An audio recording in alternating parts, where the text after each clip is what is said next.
Hi, I'm Angified. I started Angified Presents. We share the love of music. It has been medicine and therapy. Nothing else worked. It has saved many of us. With mental health, we need to open our eyes. Hurt people hurt people. We ask that you listen, comprehend, and relate with your ears. Form that heart of unity and one. We share on this stage. Statistics, feelings. And ourselves. We stand with the belief to be you, to be heard, and to be original. We all may be different, with opinions and beliefs. At the end of the day, we are all brothers and sisters. We are family. We ask that you join us in a magical journey with artists from around the world. Open your minds. Let in the love. And listen with your hearts. We all want a better tomorrow. Be one. Communicate and look out for one another. And then, and only then, will you find the world. We will find peace in all the world. You'll find the world. And you will find in this shining world. He was among us in every boy and girl. Many have been broken, red hearts turn black. Love will melt the ice and turn it back, and you will find the world. You will find the world. You will find the world. And when you find a place called home, where everyone is free to roam, a whole new world, a better place for our children's futures at stake. And you'll find, with music in your soul, laughter in your hearts, together we can grow a better place, with love in us all. And you will find, together we can save it all. And you will find, and you will find a place called home, where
We cover digital, audio workstations and music tools. We explore theory, gear and MIDI too.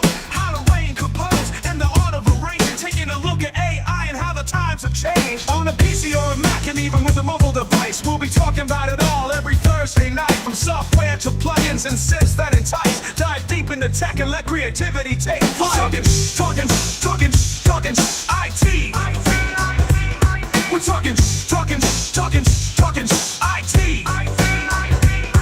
Come and join in and have some fun. It's highly educational with a lot to learn. From bedroom producers to seasoned pros, we're breaking it down so knowledge grows. Whether you're a DJ or a beat making wizard, we got the tips and tricks to make your sound sizzle. Mixing and mastering, that's our jam. With the tutorials and tips on how much rev. Get the best quality from your setup and gear. Tune in every week and lend us your ear. We're talking IT. Come and join in and have some fun. It's highly educational with a lot to learn. We're talking IT. We're talking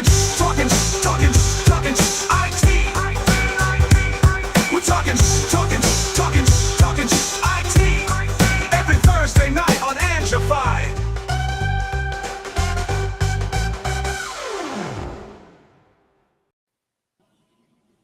Oh, we're talking shh quietly. Very quietly. Sometimes About a little louder, IT. but you know. Sometimes a little louder. Depends. Oh, and Depends on the day. we've got some things to talk about this week. We're gonna jump straight in here because some of this news I wanted to talk about last week, but you know, we did guitar last week and I kind of put this to the side, but there's some big news going on. Gotta go check it out in the cave. IT cave we go. And this is the since the beginning of the year, we've had some pretty big news from like Studio One being taken over by Fender. Reason now might be making a comeback. And this one, Bolo, to his credit, he kind of got the word out there, and Native Instruments, huge company in the music world, is going through preliminary insolvency. And for those who have invested in their gear, and some of them 25 years of investment into them, it's a scary time if you're a Native Instrument fanatic like Bolo. Yeah, for sure. Yeah, exactly. And that's the thing is when you get, when you find yourself in a particular ecosystem, whether it's personas, whether it's, wherever you are, you have, your model that you work with. And sometimes it gets to the point where, that kind of thing happens. So it's good to be flexible on which hardware platform you use, but I totally get being in one particular, corner, let's say.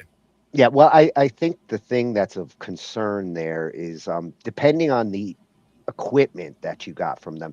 Their samples, the sample library, that's not going to go away anytime soon. There's other samplers that can load those.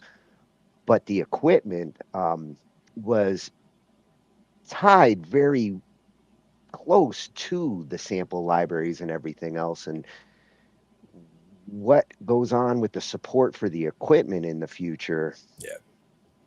I've got concerns, and I don't even have a Native Instrument piece of equipment. I just know a lot of people who do.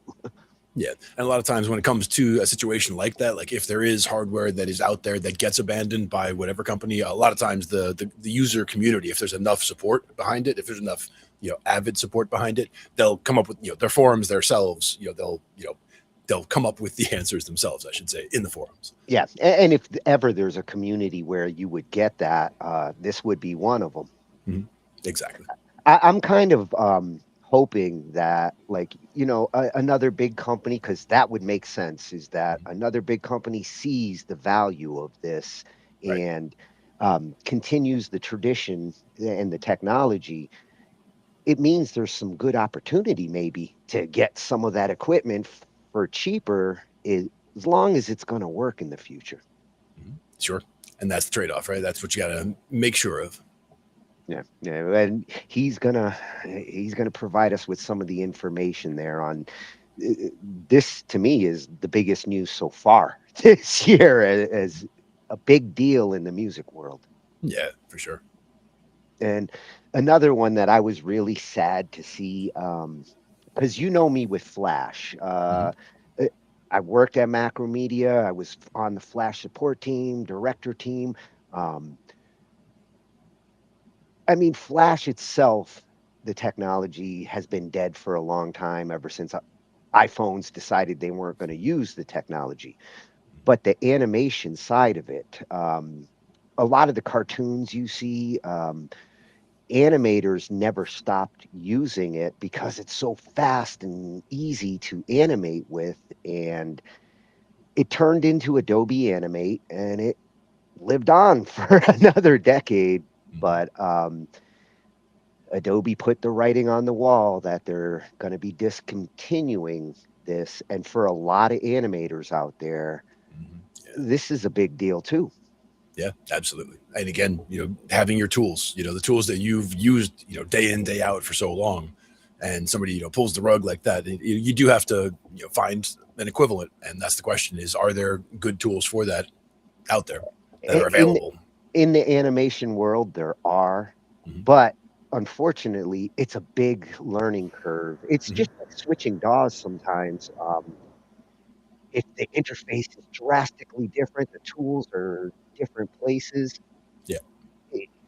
I mean, people spent a decade learning how to animate this way. Yeah. I mean, and it goes to any, it doesn't have to be animation tools. It could be any particular type of software. The same thing applies. It could be word processing software way, way back, like this one versus that one, different hotkeys, different shortcuts, whatever. So everything has, when you have, the one that you're working with and then you're trying something different, everything's all in different places. It's a little bit of a learn, like it's an adjustment, a learning curve, but sometimes it's, it's good to try other ones, even if you are set with the one that you're using, just so that you're ready for something like this if it happens.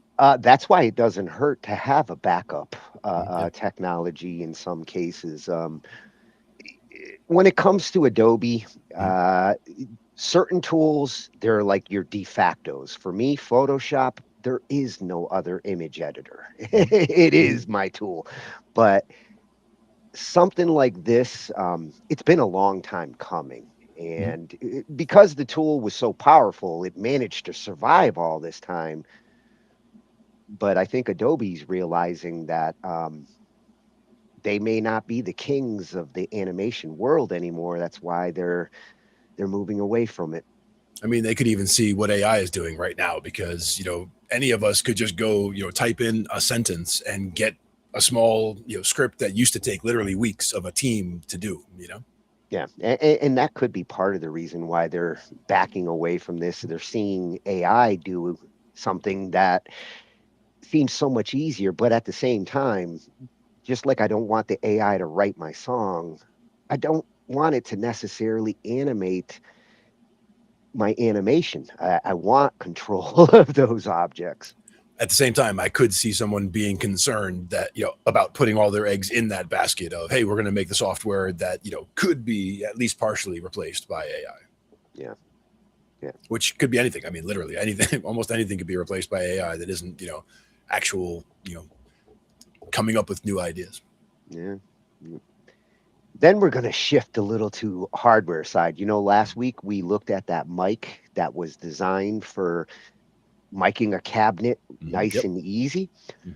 Well, now I'm looking at a cabinet and it's the FRFR, which I thought was like, when I saw it, I was like, oh, for real cabinet. But it stands for full range flat response cabinets. And these are cabinets that are designed to take advantage of IR models, because different IRs are meant to sound like different cabinets. And this is a cabinet that's designed to adjust to the IR that you're using. Nice. In a lot of cases, I think that's going to be a big deal in the future. Mhm. Those guitarists who do want to be able to take a cabinet sound on stage and can't load the VSTs into a computer and all of that. Um, a combination of a cabinet like this with like the mic we looked at last week and some good IRs, and you got a Marshall stack. Yeah. And again, like a lot of people, it's the fact that they can't get the tone they want unless it's at a certain volume, because the amp won't do it unless it's at a certain volume. So like with an actual amp, you have to be certain volume, and you might have to hide from the amp in order to, not Yeah. crush everybody on stage in order to get the tone you want.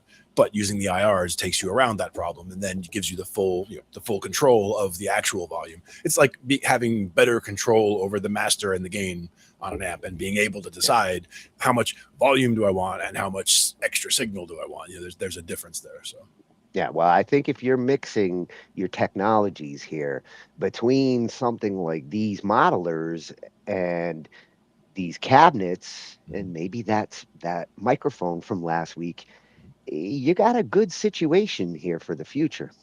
I did see an additional option, which was basically a pedal, like a regular guitar chain pedal, that you'd stick in the guitar chain, that has basically just a straight up, kill volume knob, where it's you can take however much signal you want to send at it to get the tone that you want before getting to the amp, and then be able to dial it back to whatever you want to actually have come out in the room, But without does it actually go? losing the tone.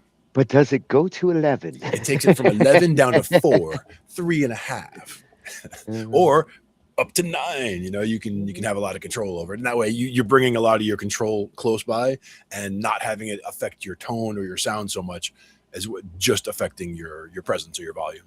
All right. Well, if it goes to 11, I might use it. Yeah, for sure. And on the flip side, if you want to get a good acoustic sound, something that we talk about in the back all the time, like how to get a good acoustic capture. And I really like this video because it covers a lot of different considerations, not just the mic. Sometimes it's about the room, the size, the mic as well, but all of those considerations when you're trying to get like professional acoustic guitar recordings. Get Pro Recordings has a great video here on the things to consider. Nice. And that's one where even just trying to mic people on stage, if they're not familiar with how to play with microphones, and they're used to just I play in the room and that's it, but you're now on a stage trying to project to a large audience, it's important to be able to, like a mic like I have here in front of me, I would not be able to play in the position I'm in now because the mic is it looks low from where I'm sitting, but it's actually too high for me to play into. I would have to have it pointed right at the sound hole, essentially, is what we're going to find out. Is positioning is important, the direction it's aiming is important, all these things are important. Plus, being able to play with a mic and a stand in your way, essentially, is something that not everyone is prepared for either. So and it's a different challenge when you're having to mic an acoustic for the stage versus when you're trying to get that pristine sound in a studio. Sure. And I've seen people even just use a straight up guitar pedal that's just an acoustic modeler, where it's old school. It almost looks like the original old Boss pedals, and it's just an acoustic guitar, so you can play your electric guitar and it just sounds perfectly like an acoustic. Yeah, you can fake it. Yeah, well, that helps you do the solos. Like that's one thing that it can be difficult to do solos quickly on an acoustic guitar because it's different action if you're used to playing electric. But if you just get a pedal like that, you can play your electric solos the way you play them on an electric, but have it sound like an acoustic. So it makes you sound a lot faster. And some guitarists just play better on electrics, especially on the solo side. Soloing on an acoustic is a gift. Yeah, absolutely. And then to finish things off, we've been talking all this tech this year, and we're all the AI, and we have mentioned Anastasia several times for several different subjects, and how much we love what comes out of this channel for information. This one caught me a couple of months ago, and ternary computers. We're used to binary. It's on or off, and the computers we know have been binary forever, it seems. but there's actually a history behind the ternary computer, and they're still considering this alternate approach where you add a third bit. There's -1 and there's +1, and then there's 0. And this ain't your grandfather's binary here. That's right. And that's the thing, is it does open up certain possibilities, but it also changes things. You know, things aren't as compact. You know, the reason we did binary in the first place, you know, there's a number of reasons, but yeah, there are certain problems that ternary could be better at, and that's what they'll talk about. But I yeah, saw one just recently that caught my eye also on the size of data centers, where there's like a data center the size of Manhattan. That's ridiculous. and that's she has another video where she gets into what's going on with data centers, and part of the argument here, why they're like considering going back to something like this, because it actually goes back to the early days of computers. Data storage, what they're dealing with for power consumption. This, in the long term, could drastically reduce some of the things right now that they don't know what to do at this point with storing the data and how much power we're demanding with AI. It's like AI is almost forcing us to look at this option as a consideration. I've also seen people the talk of storing three-dimensionally in crystal lattice, or things like that going on. So there's different things, different ways of storing, where maybe binary is better, maybe ternary is better. There could be different methods that make different solutions more appropriate. Yeah, and what's awesome with her channel is she's got all of that, Oh, yeah, and absolutely. then some. Yep, absolutely. Yeah, it really studies tech in a very deep way. Indeed. But to get started, I want to know what's going on with this Native Instruments situation. When I heard it last week, I was like, okay, I'm going to wait to hear more on this. And I mean, Bolo, right from the beginning, at Bolo, the producer, he's the one who kind of came out the gate with the information, and all the other channels that I was looking at for, to cover this tonight, they all referenced like seeing his video first and then, reacting to it. Bolo was there right at the beginning, and he does actually have a couple of follow-up videos on, where do we go from here? What are we going to do if it doesn't go to another company, if the support cycle and the potential problems that you could have here manifest. And right now nobody knows, because it's not even insolvency yet. It's just preliminary. So Native Instruments, they've purchased some big companies in the last couple of years. Isotope is the one that, when they mentioned that Isotope is under Native Instruments, I love their plugins. I'm hoping that like some of that isn't affected too much from this. Exactly. And as you say, like, it depends on the community behind it as well, whether there's enough call for support or continued support and development for certain apps. Yeah. Bolo does cover this information, and then if you check out his videos after, if you are a Native Instrument user, check out his additional videos, because they get into like, where do I go from here with my expensive equipment that I've invested into. Yeah, exactly. And yeah, preliminary insolvency is what they're calling it. And yeah, I was gonna get like their keyboard version, last year. I want a backup keyboard, and it really seemed like the best choice.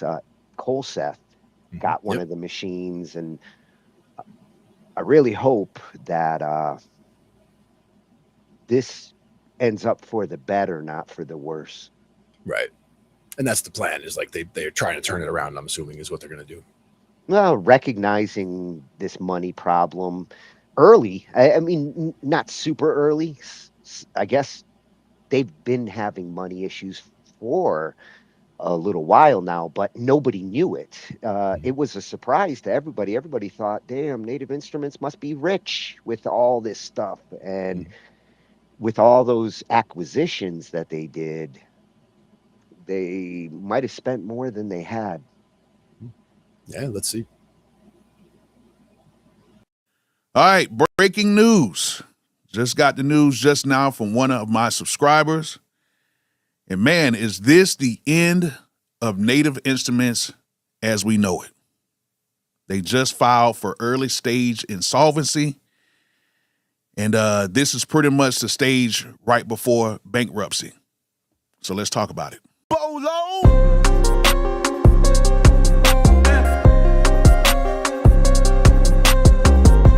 Man, I hate to hear this news. Really hurt my heart when I seen this because I thought it was fake. But I went ahead and read the article. Shout out to Peter Kern from CDM. I think this is like CDM Link or something like that. He wrote an article earlier today talking about Native Instruments. The German-based company is in preliminary insolvency. Now, of course, I had to look up insolvency to see what it actually meant. And let me go ahead and pull this up. I'm going to do this right here with you guys right here on my phone. I'm not really going to do too much editing like that. But basically it says insolvency is a financial state where individuals or business cannot meet their debt obligations either because liabilities exceed assets or they lack cash to pay due debts. Okay? So basically it's saying it's a precursor to bankruptcy, okay, which is a formal legal process, but one can be insolvent without being bankrupt, potentially resolving the situation through debt restructuring or negotiation. Okay, so we got that. Now we go back to the article, and basically what the article is saying is that, let me pull this up. Basically it's saying that they are going to be selling off some assets of the company. Now they say they laid off a few people a couple years back, but they are going to be selling off parts of the company, assets, whatever. They're going to be selling some of that stuff off to pay off some debts.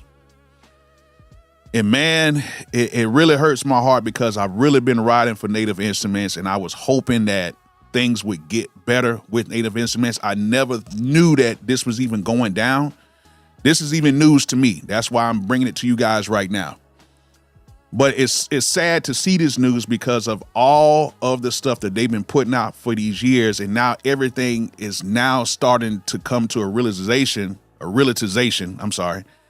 on why things have been taking so long to get resolved.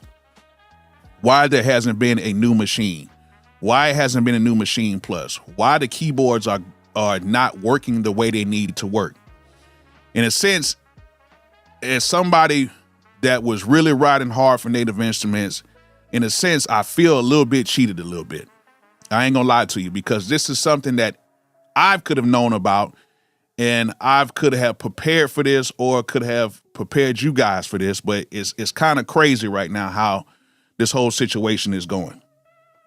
However, there is light at the end of the tunnel with this situation because they're basically saying that they're trying to, find people to buy certain assets or maybe even sell the company so they can pay off their debts, which that could be a good thing depending on who wants to buy Native Instruments or buy their assets. And you already know where I'm going with this. Now, what would the chances be if in music, the same people who already have a Kai, that already have the Native Instruments plugins in these MPCs and everything, I wonder what would be the likelihood or the chance of maybe in music picking up Native Instruments. Now that would be crazy because now that would be two separate divisions in there where they have two standalone devices And with what M-Music has already been doing with the new MPCs, this would be incredible. It almost kind of be like in-house fighting a little bit, but it's two separate companies.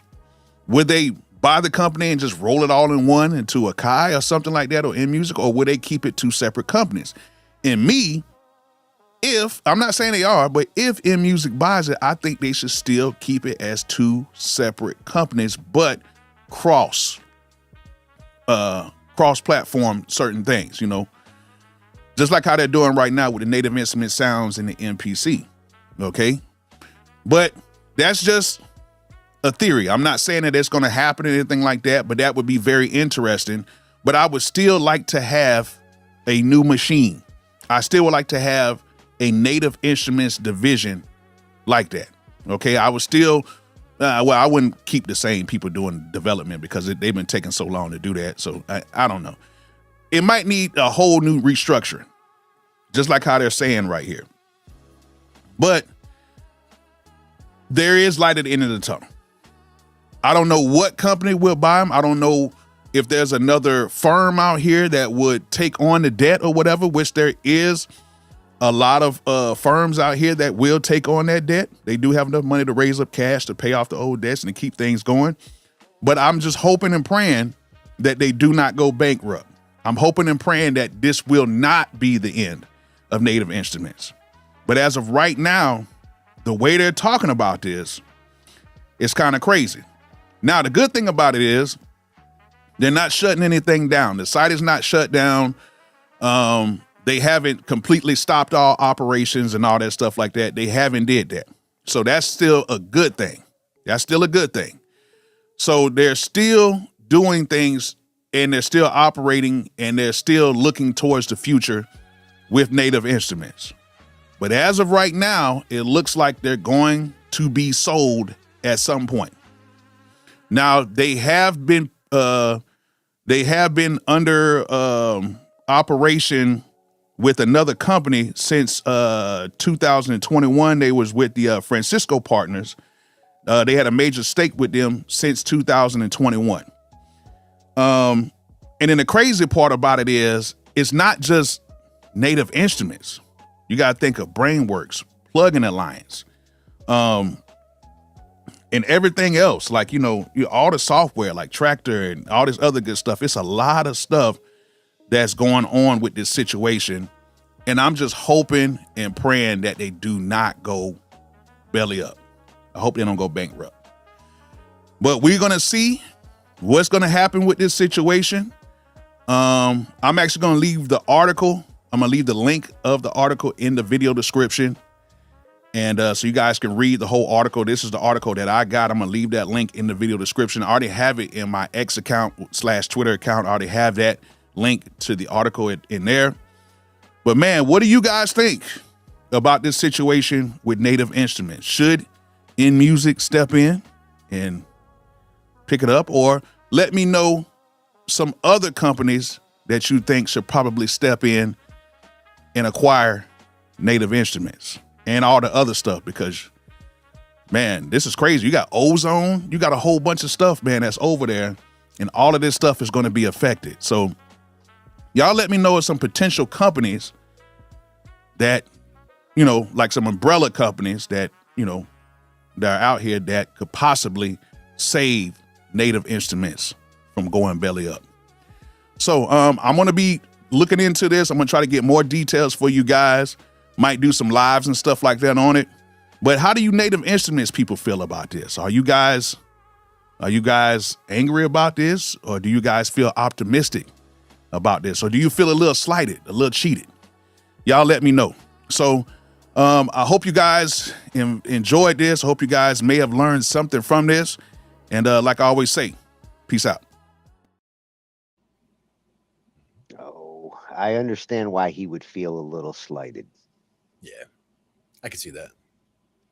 And it's not the company's fault per se there. Like, you know, we make our decisions in our gear, and it is a reality with this kind of equipment that, like, sometimes support drivers for a future Windows. Music companies are kind of infamous when it comes to um, cutting off support on things for different reasons. This is just one of the crappiest reasons to.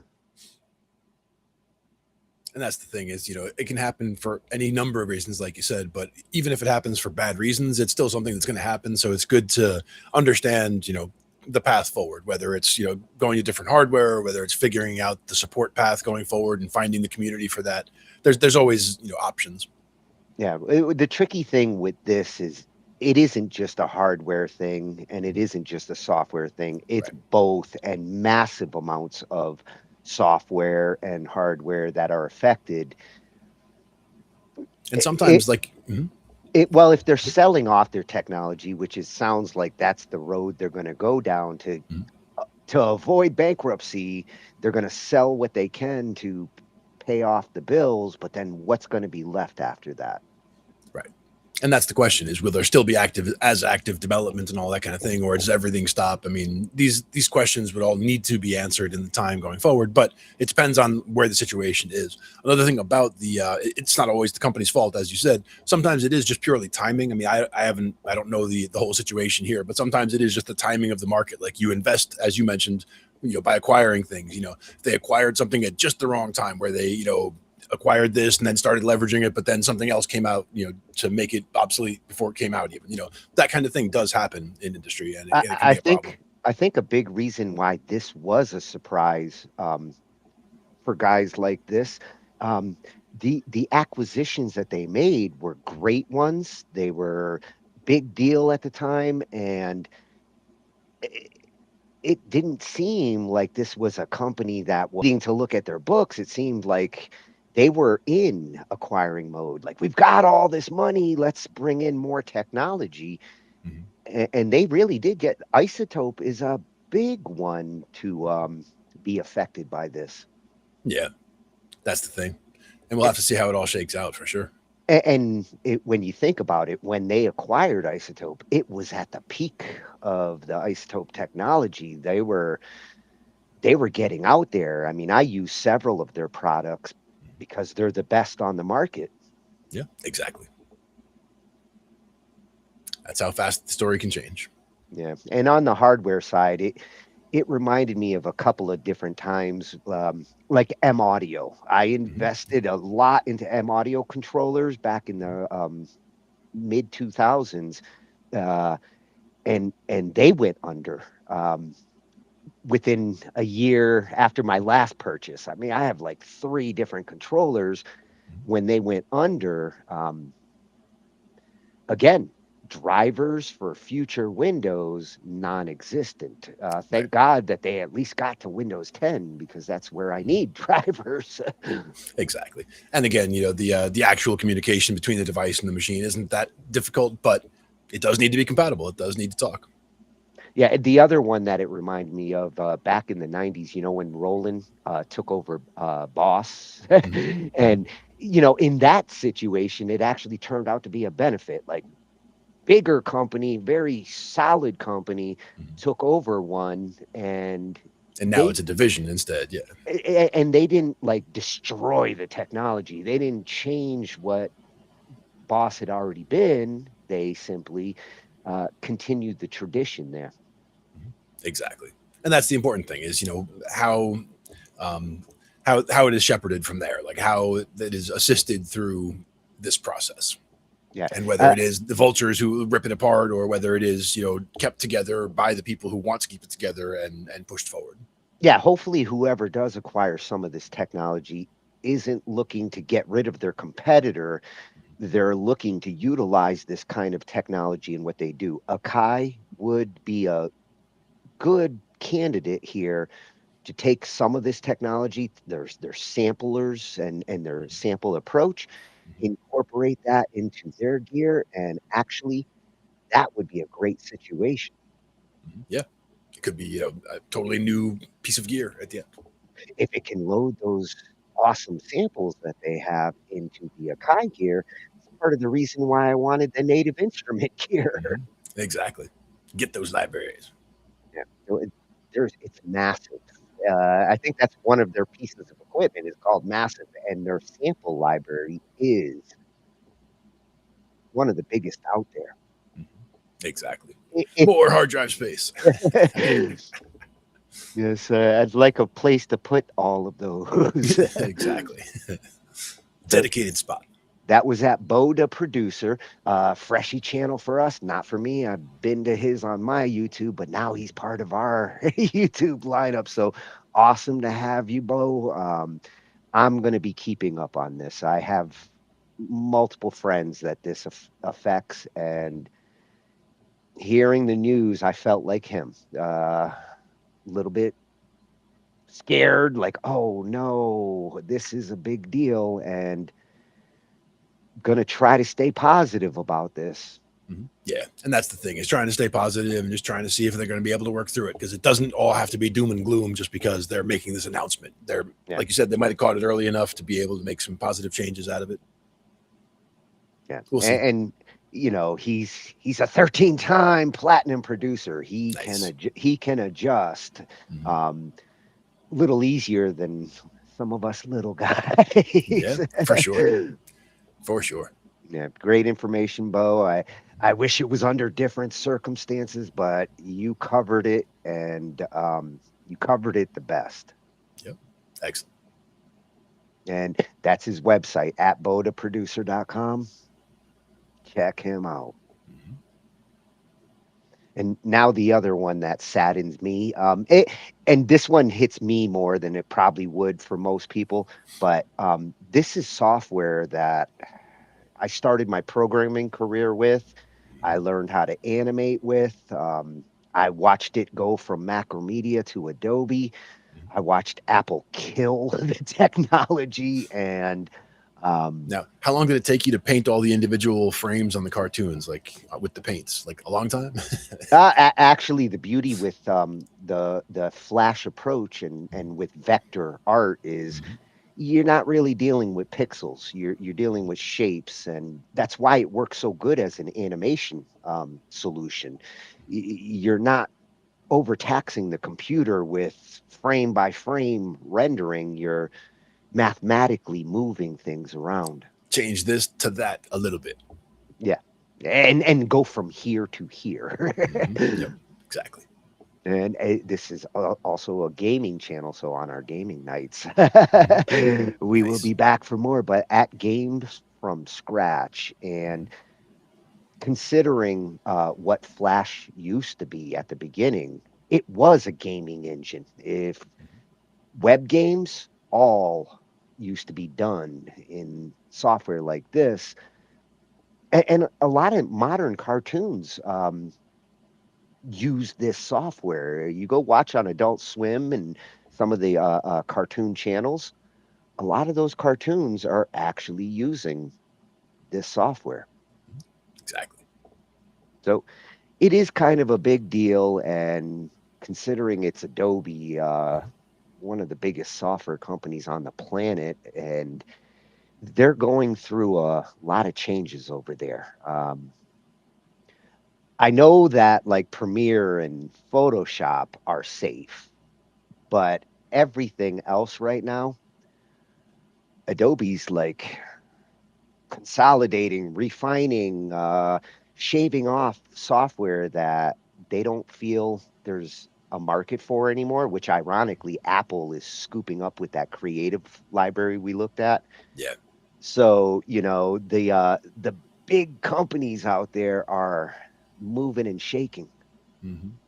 Exactly. And like you said, I mean, depends on how much AI is going to take over on a lot of things or assist with a lot of things to make some of the tools that we used to use obsolete, or, you know, just there are better ways to do these things to at least get to a, you know, storyboarding stage, for example. Yeah. You can jump right to it with typing in a sentence and be, okay, now, boom, there we go. And, you know, use that as a jumping off point, that kind of thing.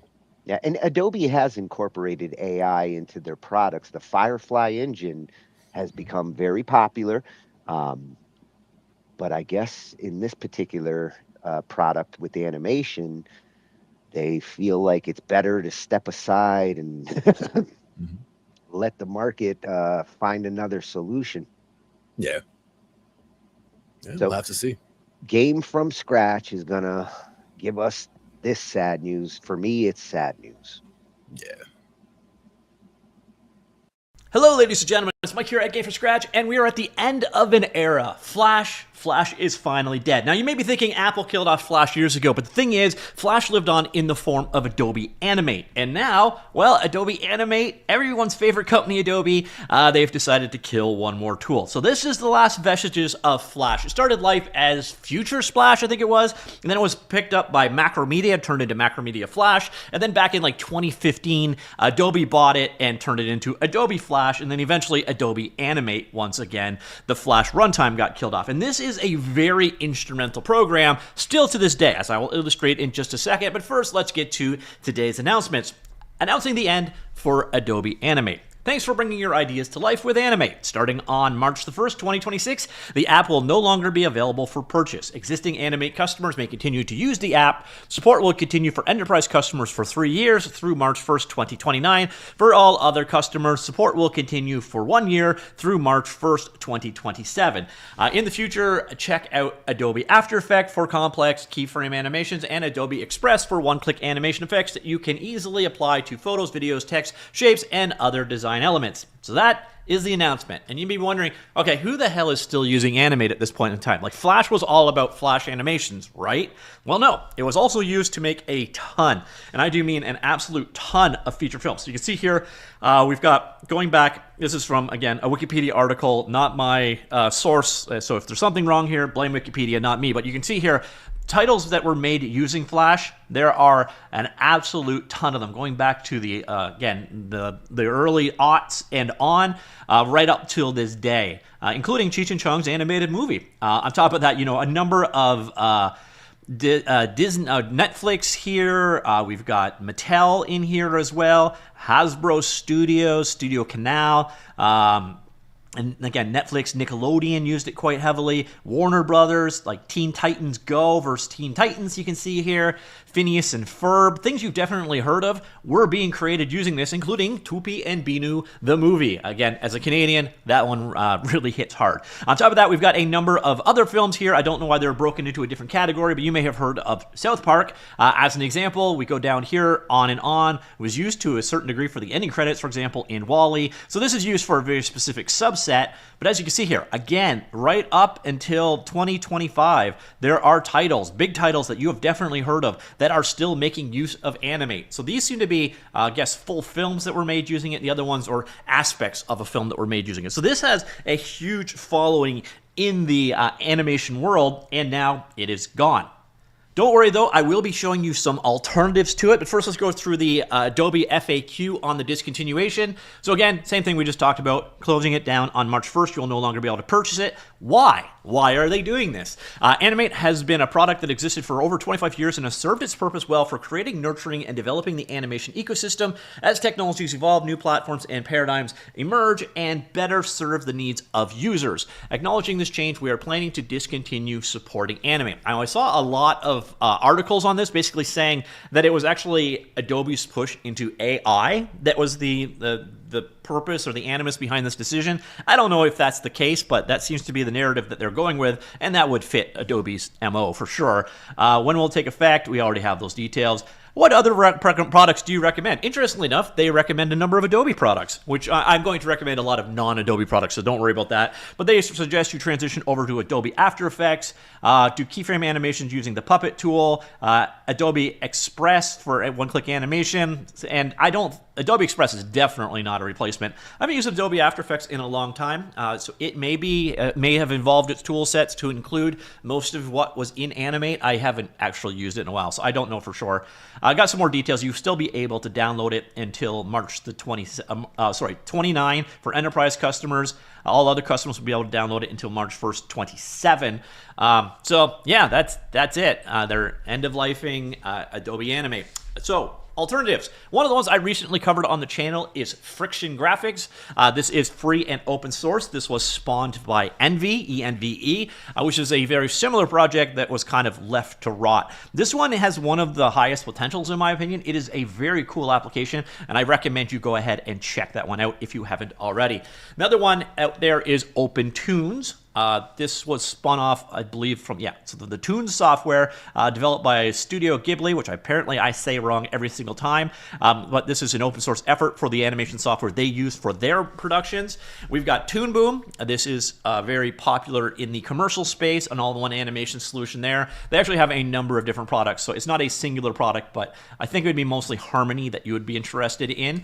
Then we got Moho, previously known as Anime Studio. Go ahead and check that one out. Again, this one was for a very specific art style originally, and now it's morphed into a more general tool there. But you can see here a graph editor support for SVG and PSDs and so on. Then we got a new one. This isn't available yet, but one to keep on your radar is Animator Me. This is for animators by animators. The creator of this actually is the one that put me onto the news that Animate was toast.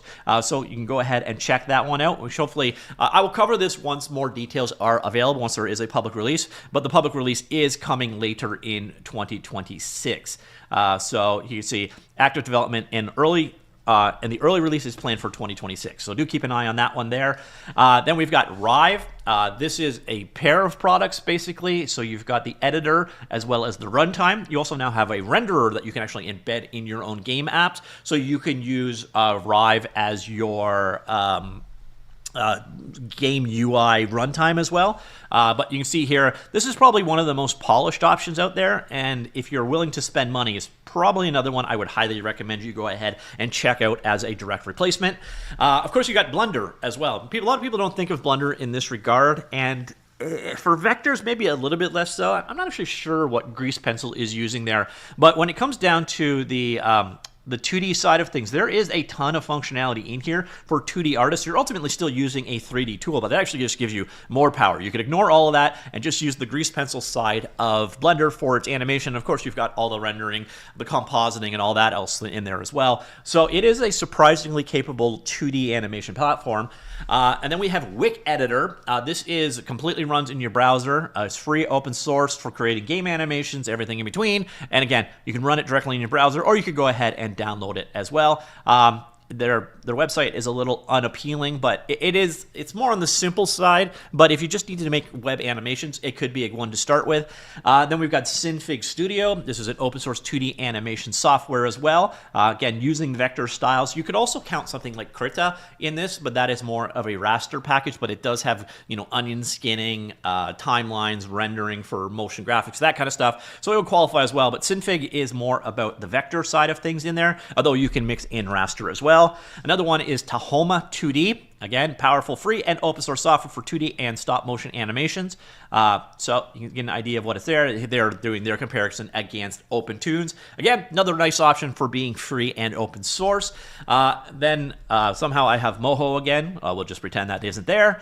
And that's it. So we're back at the end. So Adobe have killed off the last vestiges of Flash. Adobe Animate is going away. And I am sure people love Adobe. Everything that Adobe does just makes people super happy. So I'm sure this one has made you all delighted. But let me know in the comments down below, what do you think of this move? Do you still use Adobe Animate in any capacity? And what are you going to switch to? Let me know. Comments down below. I'll talk to you all later. Goodbye. Yeah. Oh, he gave some good suggestions there for alternates. Exactly. And we used a couple of them. Both on the free side, both on the free side, and in some cases, if you're doing this in any series capacity, it's worth paying a little bit. Some of the paid solutions, especially if it does incorporate 3D rigging along with 2D, you get the best of both worlds there.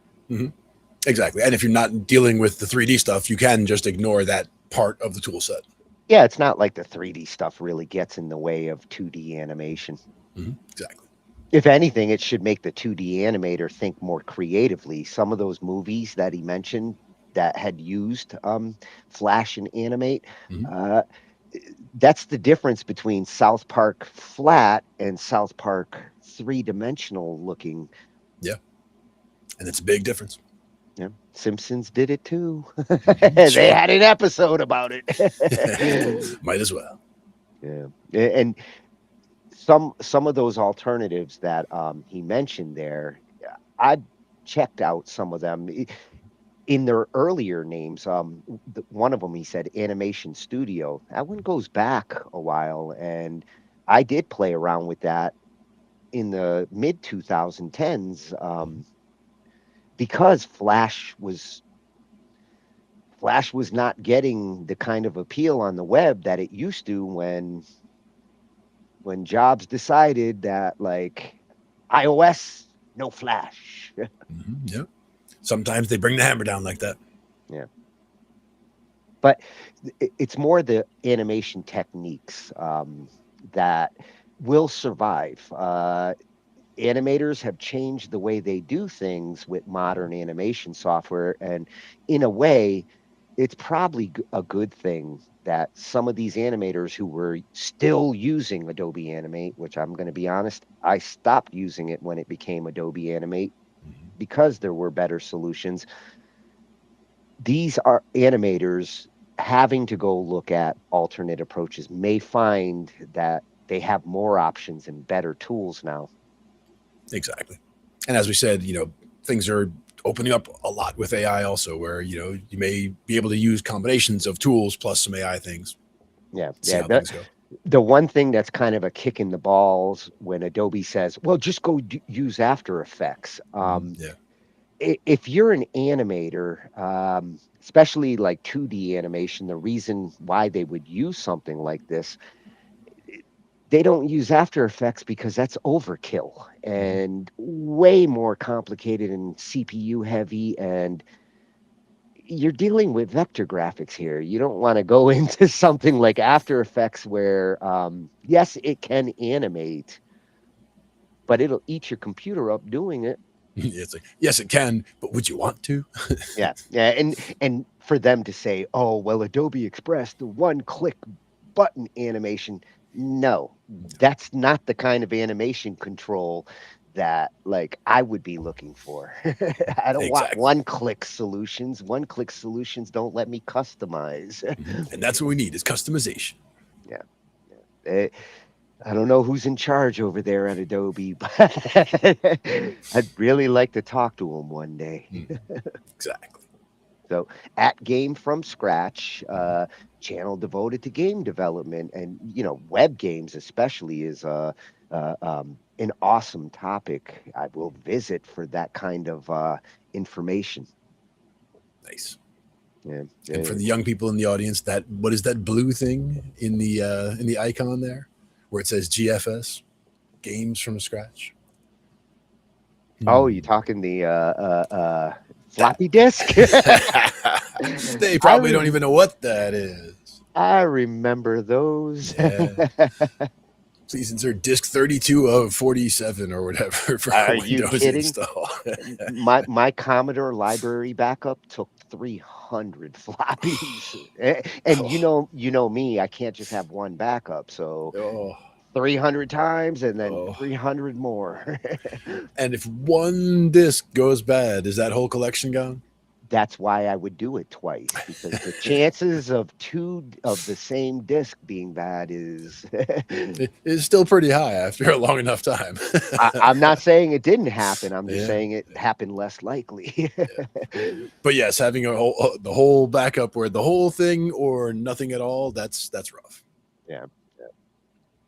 So now we're gonna shift to a little bit of gear whores, and to complement last week's cab microphone, which I thought was a cool idea for a microphone.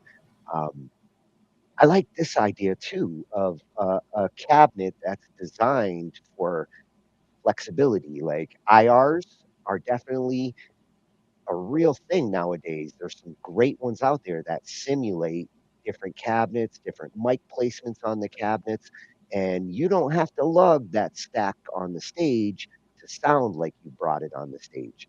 Um, these kinds of cabinets were made for the flexibility of these IR models.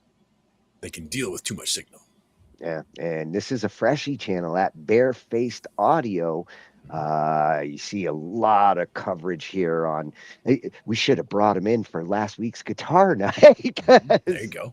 All of this is the kind of stuff we talk about on guitar nights. Nice. But For this one, the FRFR cab, which what did I say? Full range frequency response.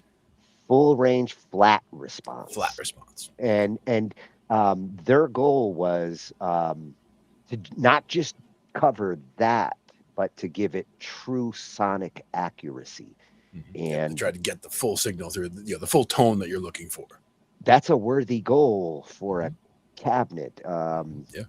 Especially if you're plugging in things like this, where you're taking virtual tones and virtual effects, and you want your cabinet to sound like the kind of cabinet that you normally had to pay a ton of money for. And that's the thing, is the idea here is, again, with it's basically making it into a transformer where it can change into any of the cabinets that you want with the IRs. If you have the right IR, you can send it in there and it should capture and give you what you're looking for, because it knows how to sound like a Marshall stack. It knows how to sound like the crate. It knows how to do what it needs to do, whatever. Yes, I am Optimus Prime. Autobots roll out. That sounds perfect. So let's see if this is for real, even though the FR doesn't stand for that. But that's right. If it is for real, this is a cabinet, if I was a guitarist, I might want. Do you have a modeler? Do you want to sound great? Proper sound, not just in your ears, not from little monitors. Real big guitar sound.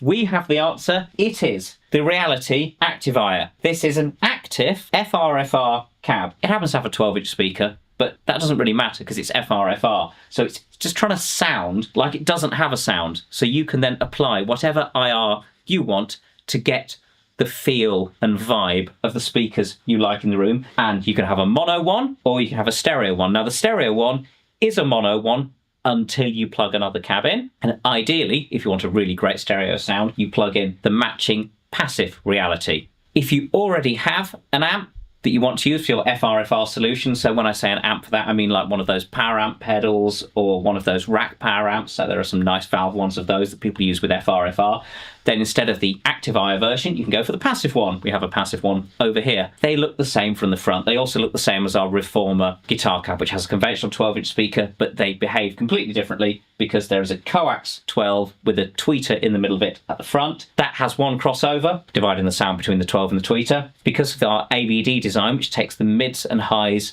and lows from the back of the speaker and sends them out round the room, so you get great dispersion, great room filling sound, and a really authentic feel. We also have another tweeter that takes over where the highs stop coming out of the AVD. The level of that is adjustable via some switches on the active version or a rotary L pad on the passive version. We do other Activier models. They are guitar cabs with normal guitar speakers, still AVD cabs, and then they have a power amp in them. I would say they are for people who are using pedal board based rigs and modeler rigs that are analog. So they either don't have IRs, don't have cab sims, or they have a very limited choice of cab sims, and they're, unless you get lucky, they're not going to sound as great as a real speaker. So the Reality is for your digital modelers and your digital IRs, where you get to choose from lots of different choices of speakers and amps and room locations when you're fiddling around dialing in your sound. And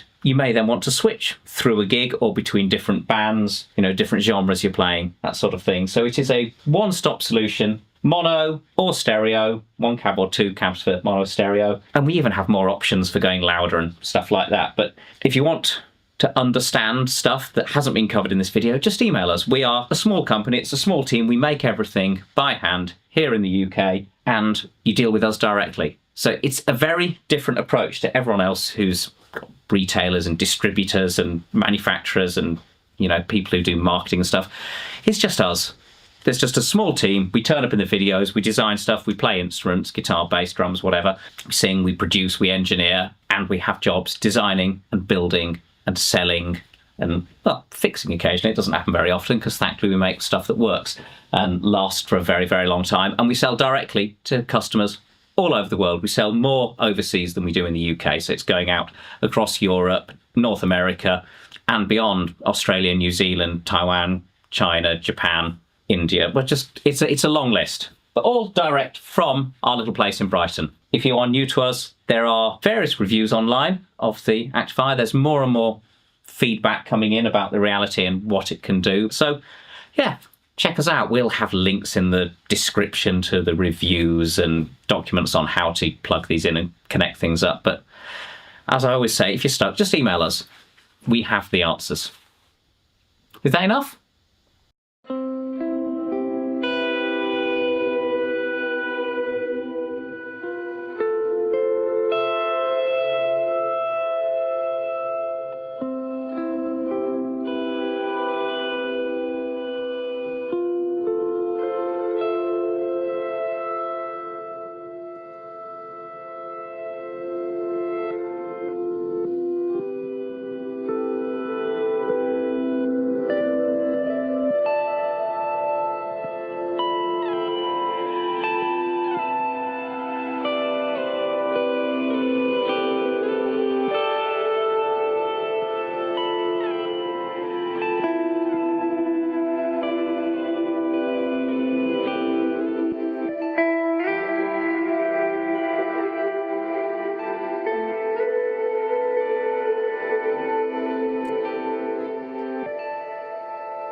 Cool. All right. Cool. Sweet. Oh, there. Oh, fade to black. Nice. It does carry the tone. Nice. Yeah, well, you hear like the subtle differences there as he's adjusting to the different IRs. Indeed. And playing off of the same signal, that's always cool. Yeah. Well, a lot of versatility for these modern guitarists who are going to be using modelers. That's a real thing nowadays. It's good to see equipment that's actually designed to complement it like that. Absolutely. And Barefaced audio. and I do like what we're seeing, these smaller companies.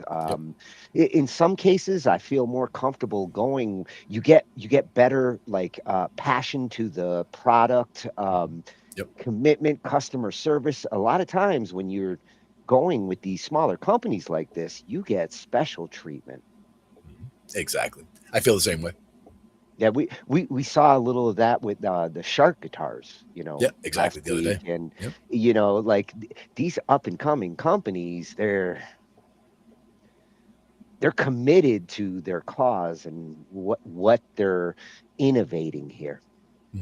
I actually told I had a gig a couple days after we had our show on that with the Shark guitars, and I mentioned it to the guitar player at the gig, and he checked it out, and he was like, "Oh my god!" Yeah, it's definitely something. If you are a guitarist, that you should know about. Yeah, exactly. And I mean, it didn't hurt, that it was from them, and it was, supported by somebody cool and all that. So yeah. Yeah. Well, I thought this was a perfect compliment to that, like, Mike last week. One of those, one of these. Yeah. Good modeler pedal board. Little of this, little of that. Yeah. And the cool thing with their channel is they're as active on the IR side. They provide you with some good open source IRs that are out there. They support the technology that they're designing this stuff for. Mm-hmm. Exactly. And they use it themselves. Yeah. Awesome. Yep. Yeah, at Bear. We will be back for Guitar Night Part 4. Yes. And now, if you're one of those acoustic guitarists, and you're looking to capture that acoustic in all its glory, specifically in the studio, we mentioned like miking for live acoustic guitar, which is a different beast altogether. But when you want to get that good acoustic guitar sound into your recording, there's many ways to skin this cat, and your results and what you're trying to capture from the acoustic, there's some things to take into consideration. Exactly. And another freshie channel for us at get.pro.recordings. They're all about getting pro recordings, and that's awesome. Exactly. There's a lot of ways to do it, a lot of things that go into the mix, but you can definitely pick up a lot of tips from things like this. Yeah, well, all these videos, the topics are things we talk about in the back all the time. Exactly. Especially this one. When it comes to getting acoustic, I've got my own feelings on it. I want a line signal if the guitar has one. Right. Ovations are awesome at giving you both a line signal, and I want at least one mic, if not maybe two, to capture along with the line signal. Sometimes even just for the room noise that you get, the string noise that you get from the picking against the strings, because that is an element of the song that's in the room when you're sitting there listening to someone play. So it's good to get it into the recording. Yeah, well, that's why I want a mic, especially if it's a steel string, where like those nuances, they are part of the song in some cases. Exactly. So they're going to show us how to record acoustic guitar like a pro. Mic setup, room treatment, and mixing. So it covers, setting it up, what you have to do with your room, and what you do post to get that pro sound. Comprehensive. Yes, that's how we roll. Hi, friends. I'm Chris, and I want to help you get pro recordings.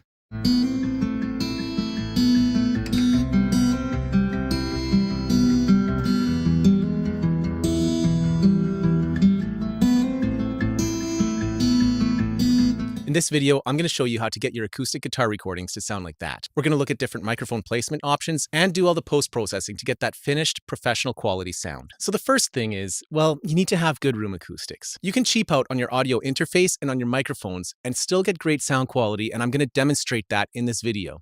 But you can't cheap out on your room acoustics. You see, a lot of people treat their home studio room acoustics in the same way as what's recommended for like a big professional studio, with a mix of absorption and diffusion.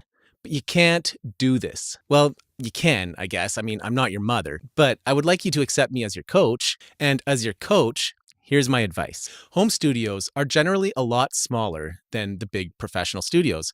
And a smaller space needs a different treatment strategy than a larger space. For this video, I'm actually recording in a booth that's less than 8 foot by 8 foot and 7.5 foot high ceiling. So it's actually a lot smaller than a typical bedroom. Now, this video isn't about acoustics, so I don't want to spend too much time on it, but I'll just quickly summarize. The smaller the space, the more treatment you need. If all of the walls are too close, then the reflections you get are all early reflections, and they're going to cause comb filtering, and that will ruin the natural tone of your recordings. In a larger room, where all the walls are farther away, well, the reflections have enough time before they come back that they're not going to cause comb filtering, but rather they're going to provide a pleasant reverb. So if your space is too small, the reflections are bad, so we need to eliminate them and compensate by adding reverb in post-production. I know that that's not perfectly ideal, but if you want perfectly ideal, then you're going to need to get a bigger space. For a smaller space, this is the best that can be done. I've done over 100 tests with different levels of absorption in different rooms, and also using different materials for the panels and different placement strategies. So I'm not just guessing here. I've done the research and experiments that focus on getting the best sound for a home studio. So if you're interested in learning more about acoustics, I have a full course on the topic. I go really deep, and I'll teach you everything you need to know to get your home studio sounding like a much bigger and more expensive professional studio. I'll put a link to that in the description down below. Now let's talk about recording technique. I like to record the guitar in stereo, and my preferred setup for recording in stereo is the mid-side technique, but we're going to compare a few different stereo recording methods here so that you can see why I like the mid-side the best. First is the XY miking technique. It uses two microphones placed close together with the capsules at 90 degrees to each other. Each microphone is hard panned to one side, which creates the stereo image. The next strategy is to use just one microphone placed about a foot in front of the guitar, aimed straight in at the guitar where the neck meets the body. Then in the DAW, we're going to use the Hass effect to make it stereo. So the Hass effect is where you put just a little bit of delay on one side, like between 10 to 40 milliseconds, but I usually use somewhere in the range of 15 to 20 milliseconds. So let's give that a listen, and I'll toggle the Hass effect on and off so that you can hear the difference it's making.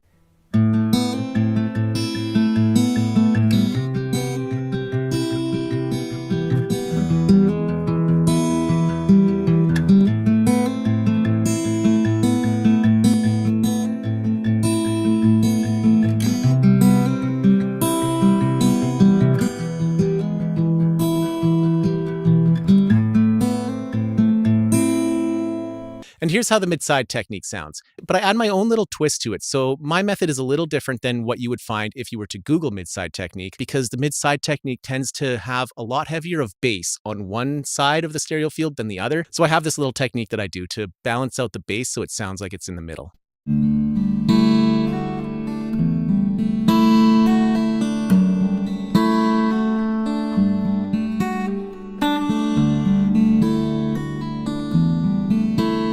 So this mid-side recording technique uses two microphones. One microphone is placed about a foot in front of the guitar, aimed straight in where the neck meets the body. It's the exact same mic positioning as when you use just one microphone. And this channel is our mid channel, and it captures the main body of the sound. So the second microphone has to be a figure-8 polar pattern, and it's placed as close as possible to the first microphone, but it's at 90 degrees so that it's capturing the sides and not directly capturing the instrument. And then also on the side channel here, I have these two gain plugins.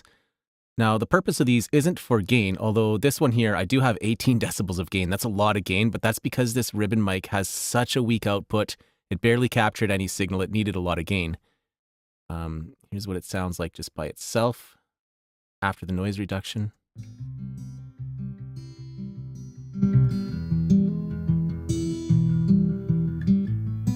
Okay, so that brings it up to a more usable level. But the real reason for this gain plugin is because this is a mono track and I need to turn it into a stereo track for the mid-side decoding. So this gain plugin is actually gain mono to stereo. So it outputs a stereo signal, and then I can instantiate a stereo gain plugin. And in the stereo gain plugin, I phase invert just one side of the stereo field. So when we blend that together with the mid microphone, that's what gives us the stereo image. Mono, stereo, mono, stereo. So that's how the mid-side decoding works. You've got your mid microphone and your side microphone. On the side microphone, you reverse the polarity of one side of the stereo field, and then blend that signal with the mid microphone, and it'll become a stereo signal. Retaining phase correlation between these two microphones is crucial, otherwise it won't sound good. So if you want to use an EQ on just one track and not the other, it has to be a linear phase EQ. What I like to do for any EQ or adjustments that I want to make to the guitar track is I just take these two microphones and I route them together onto a bus, and I put all my plugins such as EQ and compression on that bus. That way I don't have to worry about messing up the phase relationship between those two microphones. And then there's another little problem that's on pretty much any acoustic guitar recording. This always just annoys me a little bit, and that's the sound of the pick scratching against the strings. It's always just a little bit too loud for my preference. So I like to use a de-esser. I'll just put a de-esser on that guitar bus, and it's going to reduce that pick scratching noise just a little bit. And then I have this little trick to bring out more high frequencies. This just kind of opens up the sound and makes it sound like it's a little bit more upfront and intimate. It kind of puts you right there in the room with the artist. So I'm going to instantiate an aux send, and on the aux send, I'm going to put a saturation plugin with a low cut filter that's set really high. So only the really high frequencies of this saturation plugin are coming through. So this is going to add some high frequencies. It's kind of like using an EQ, but it's different than an EQ because this is actually synthesizing new sounds and adding them in. But we got to be careful with this because if we add too much, it's going to sound fake. But a little bit, just a touch, I think sounds really nice. Next is the final steps in the processing, and this is all pretty standard. We're going to add some EQ, some compression, and then I always like to put my reverb on an aux bus. And like every other song, the final plugin is your limiter. So let's give this finished recording a quick listen, and then I'm going to talk about the recording chain a little bit.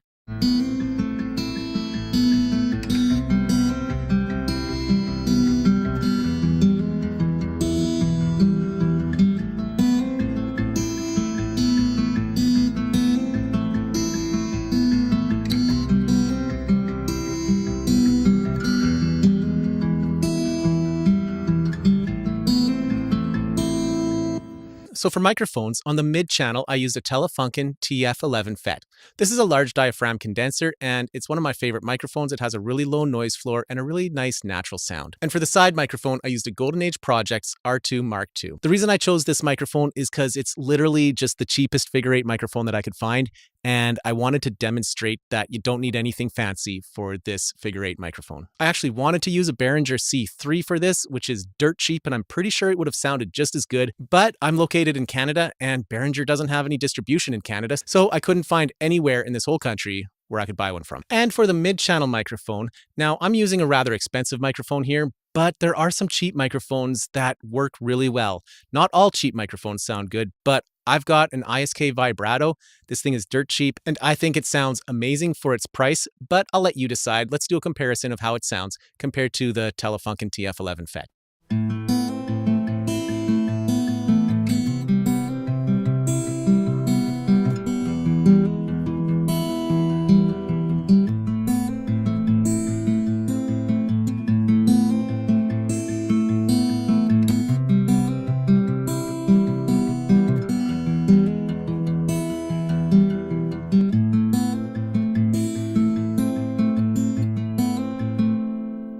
And for a recording chain, I'm recording into an SSL Pure Drive Quadro routed into a Metric Halo ULN8. If the finished song is just a solo acoustic guitar, then that's all the processing we need. But if you're going to add vocals or layer it into a stereo mix, you might want to widen the stereo field a little bit. There's a plugin that I like to use for this. It's called Wider by Polyverse. It's free. You can download it, use it. I really like this plugin. I use it quite a bit. And if you like this video, make sure you hit that like button because that's what it's there for.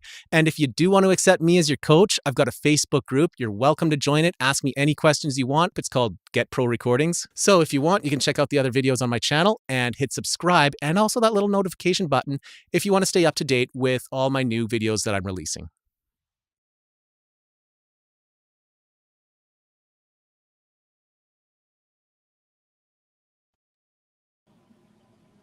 Oh, I do like it.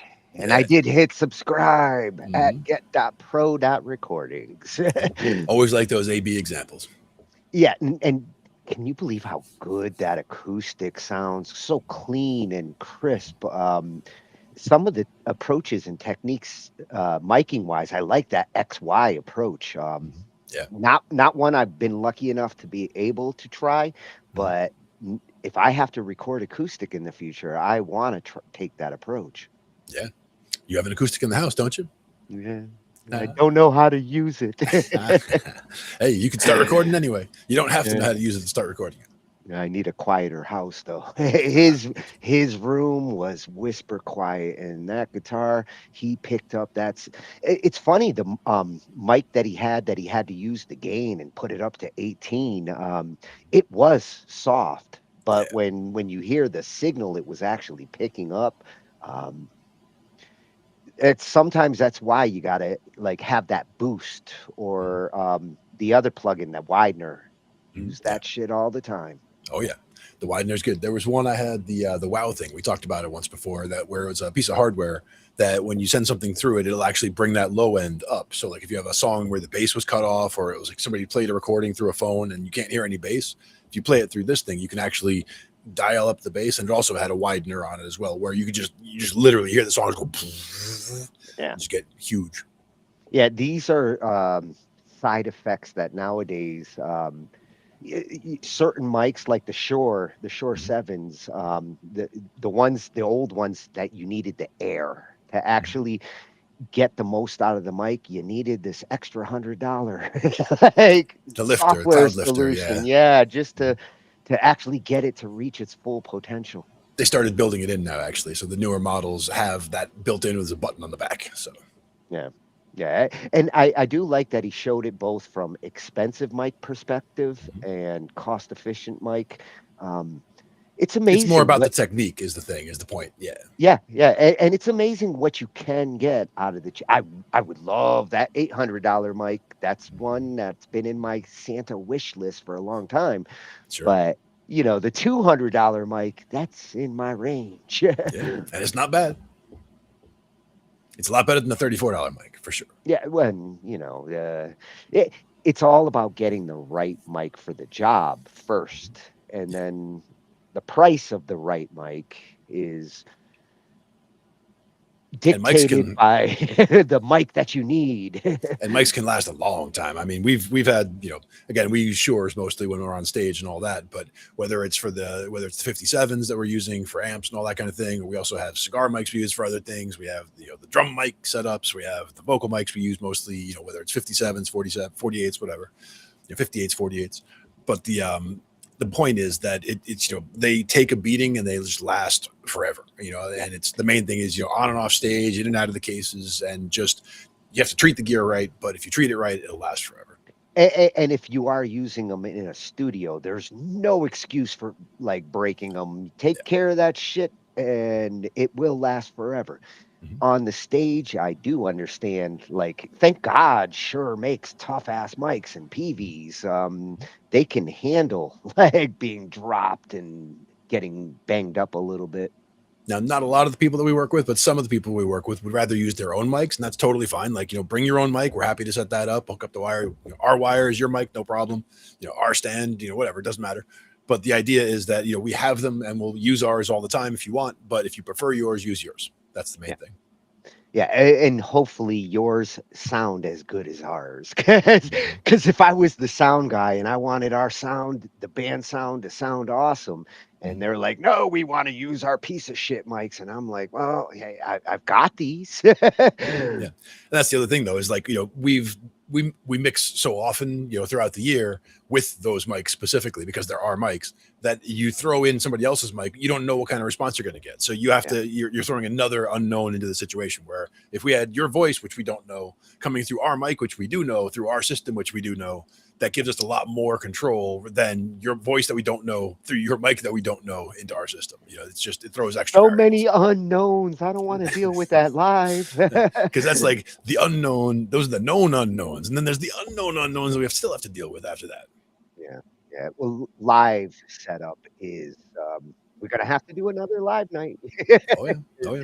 You have and one day we will actually start going through my archives, and just even if it's just showing screenshots from some of the gigs that we've done, so you can see the way some of the setups go, or what some of the bands look like when they're playing, or the crowds, whatever. We can go through some of that as well.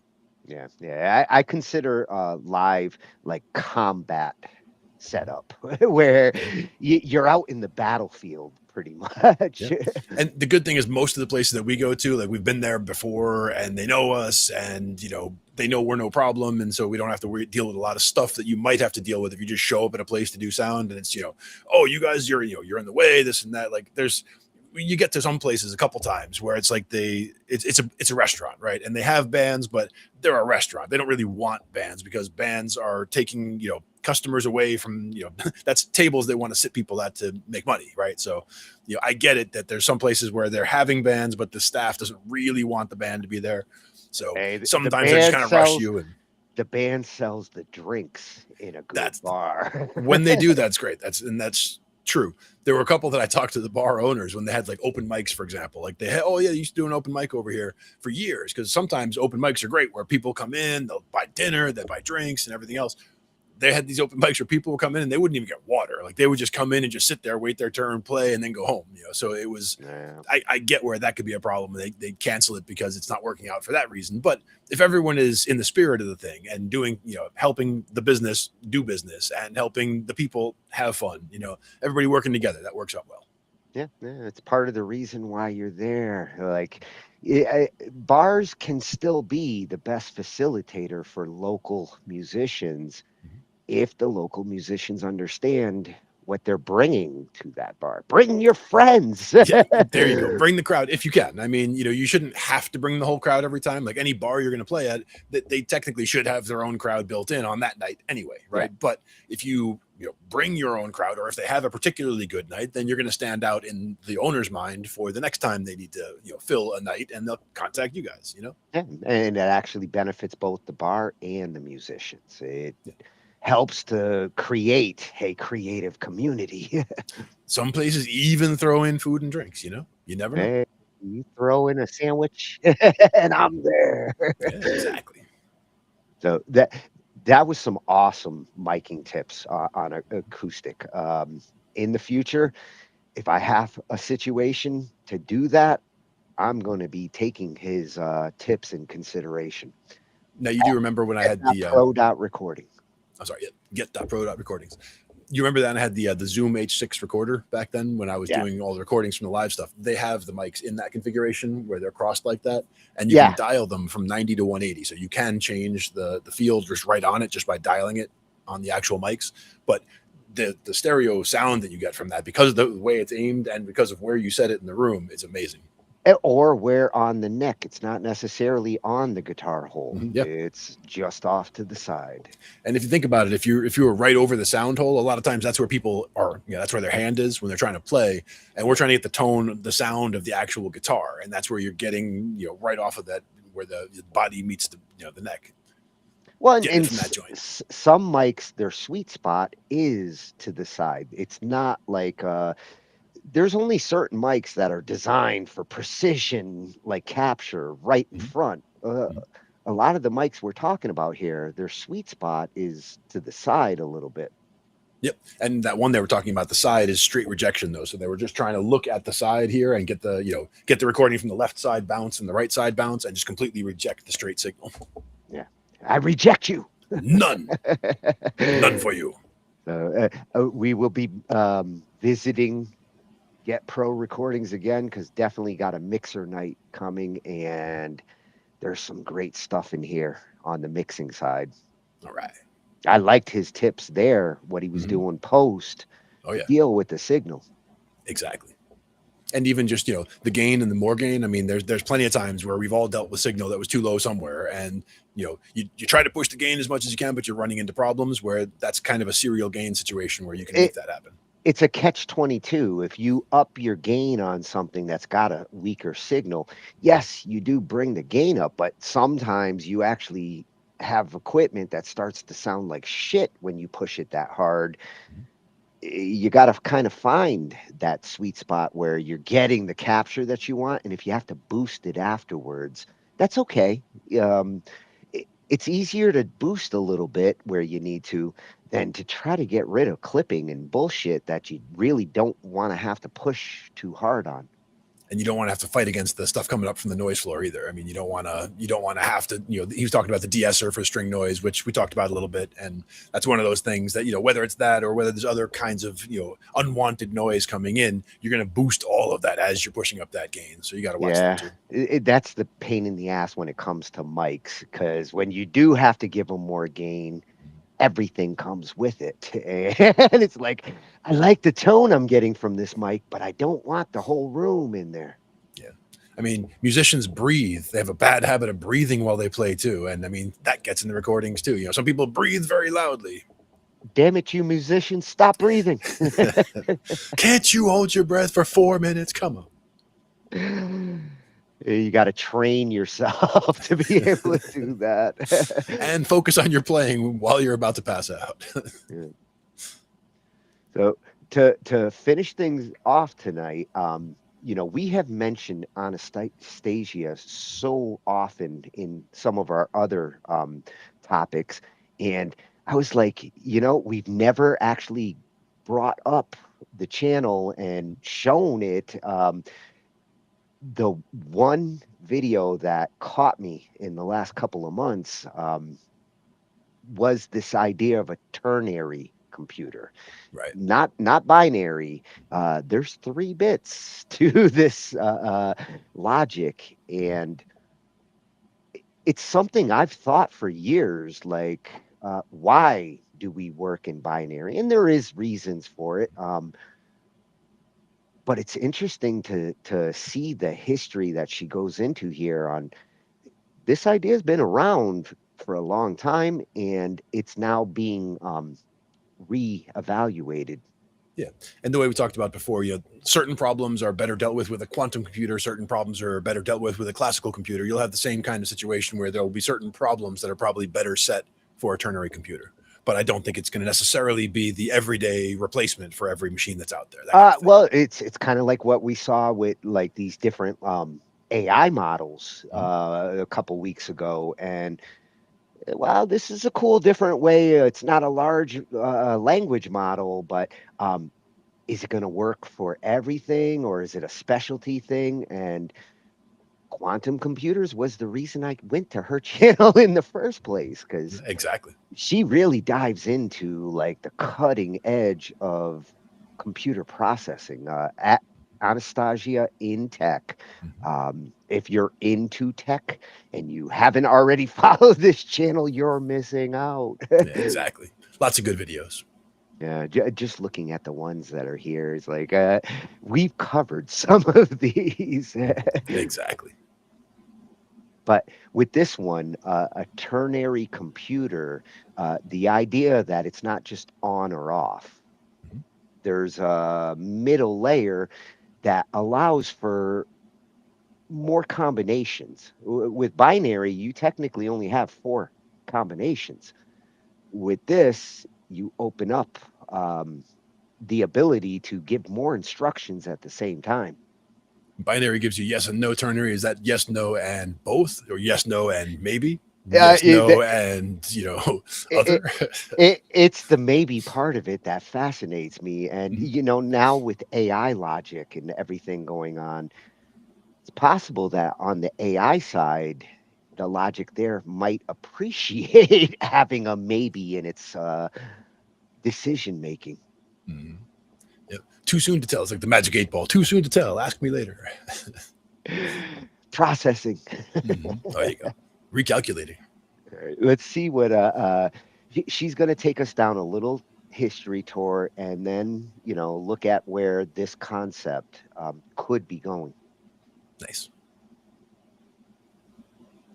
There is a blind spot at the heart of modern computing.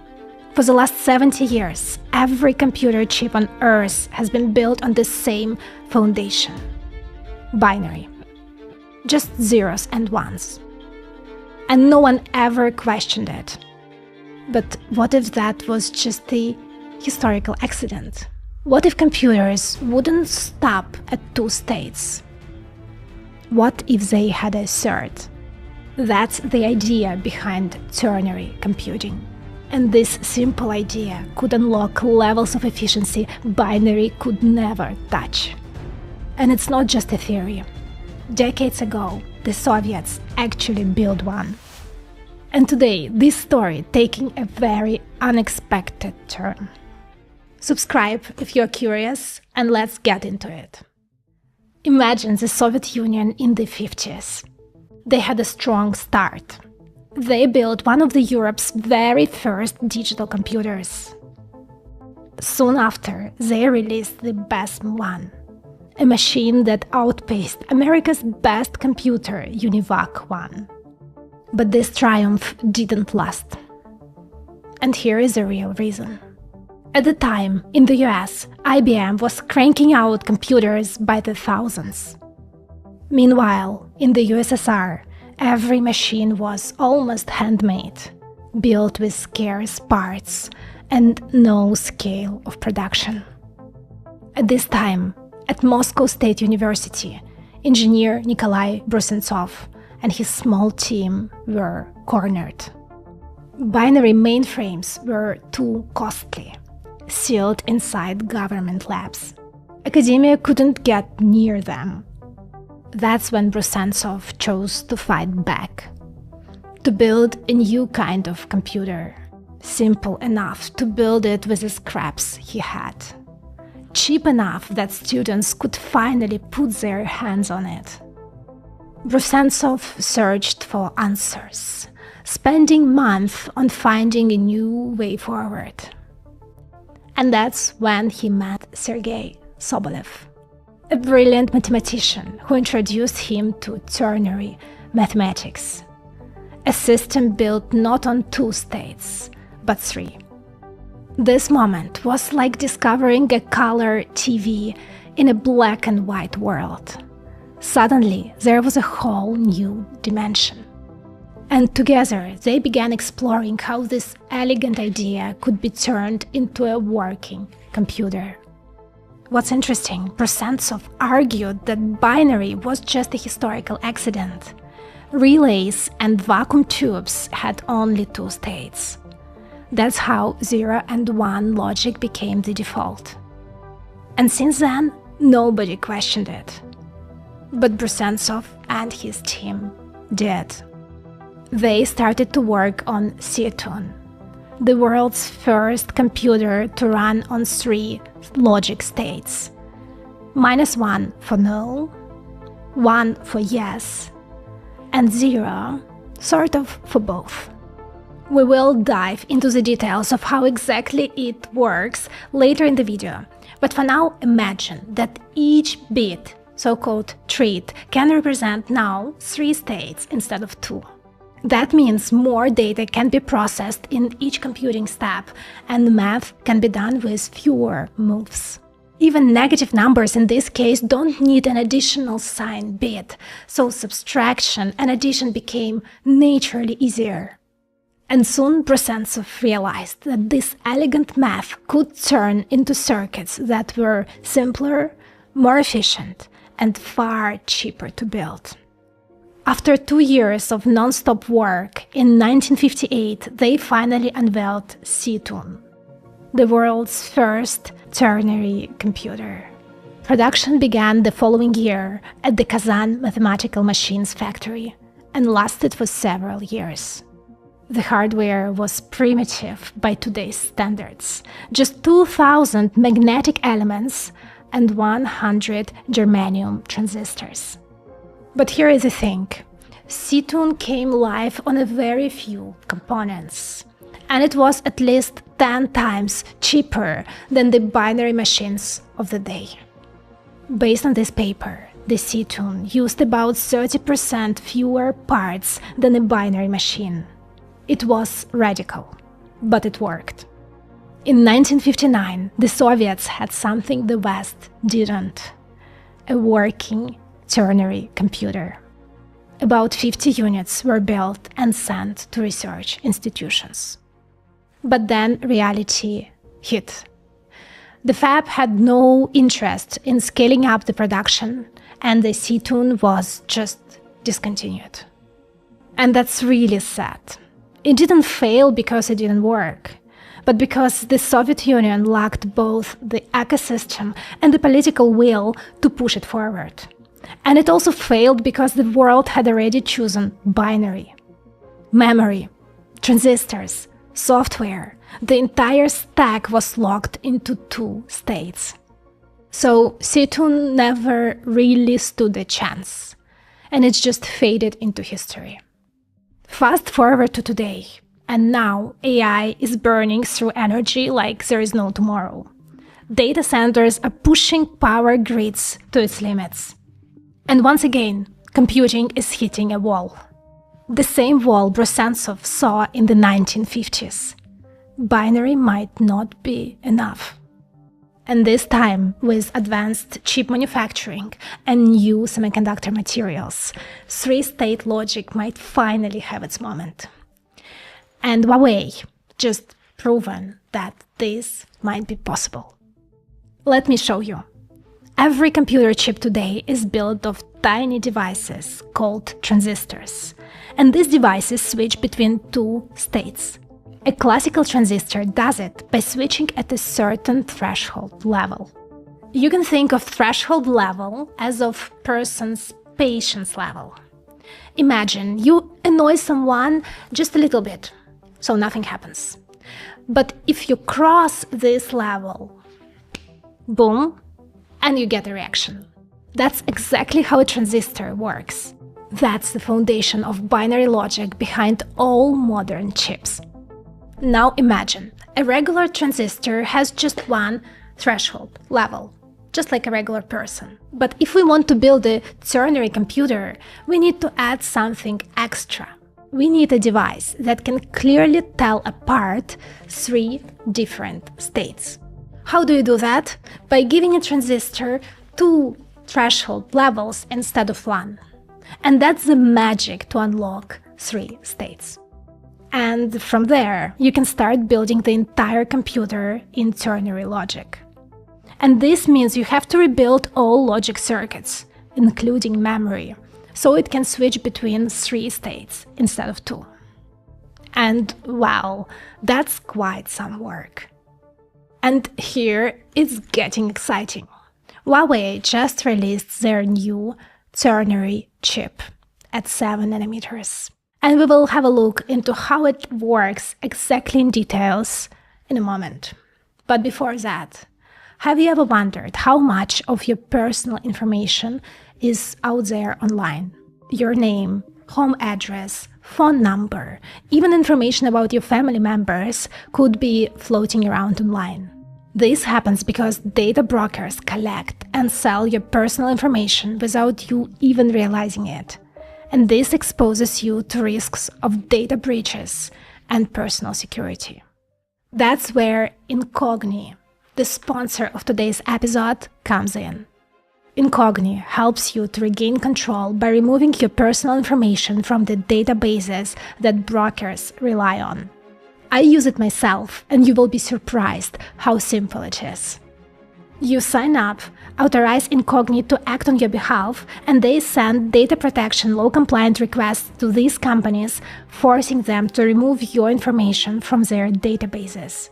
And just now, Incogni introduced a new custom removals feature. It allows you to submit links to websites that expose your data, and Incogni's experts will remove it beyond their automatic system. And then you can track every step of the progress right from your dashboard. I highly recommend you to try out Incogni. It's a simple way to reduce unwanted spam and keep your data off the grid. Use my code INTECH at the link below to get 60% off their annual plan.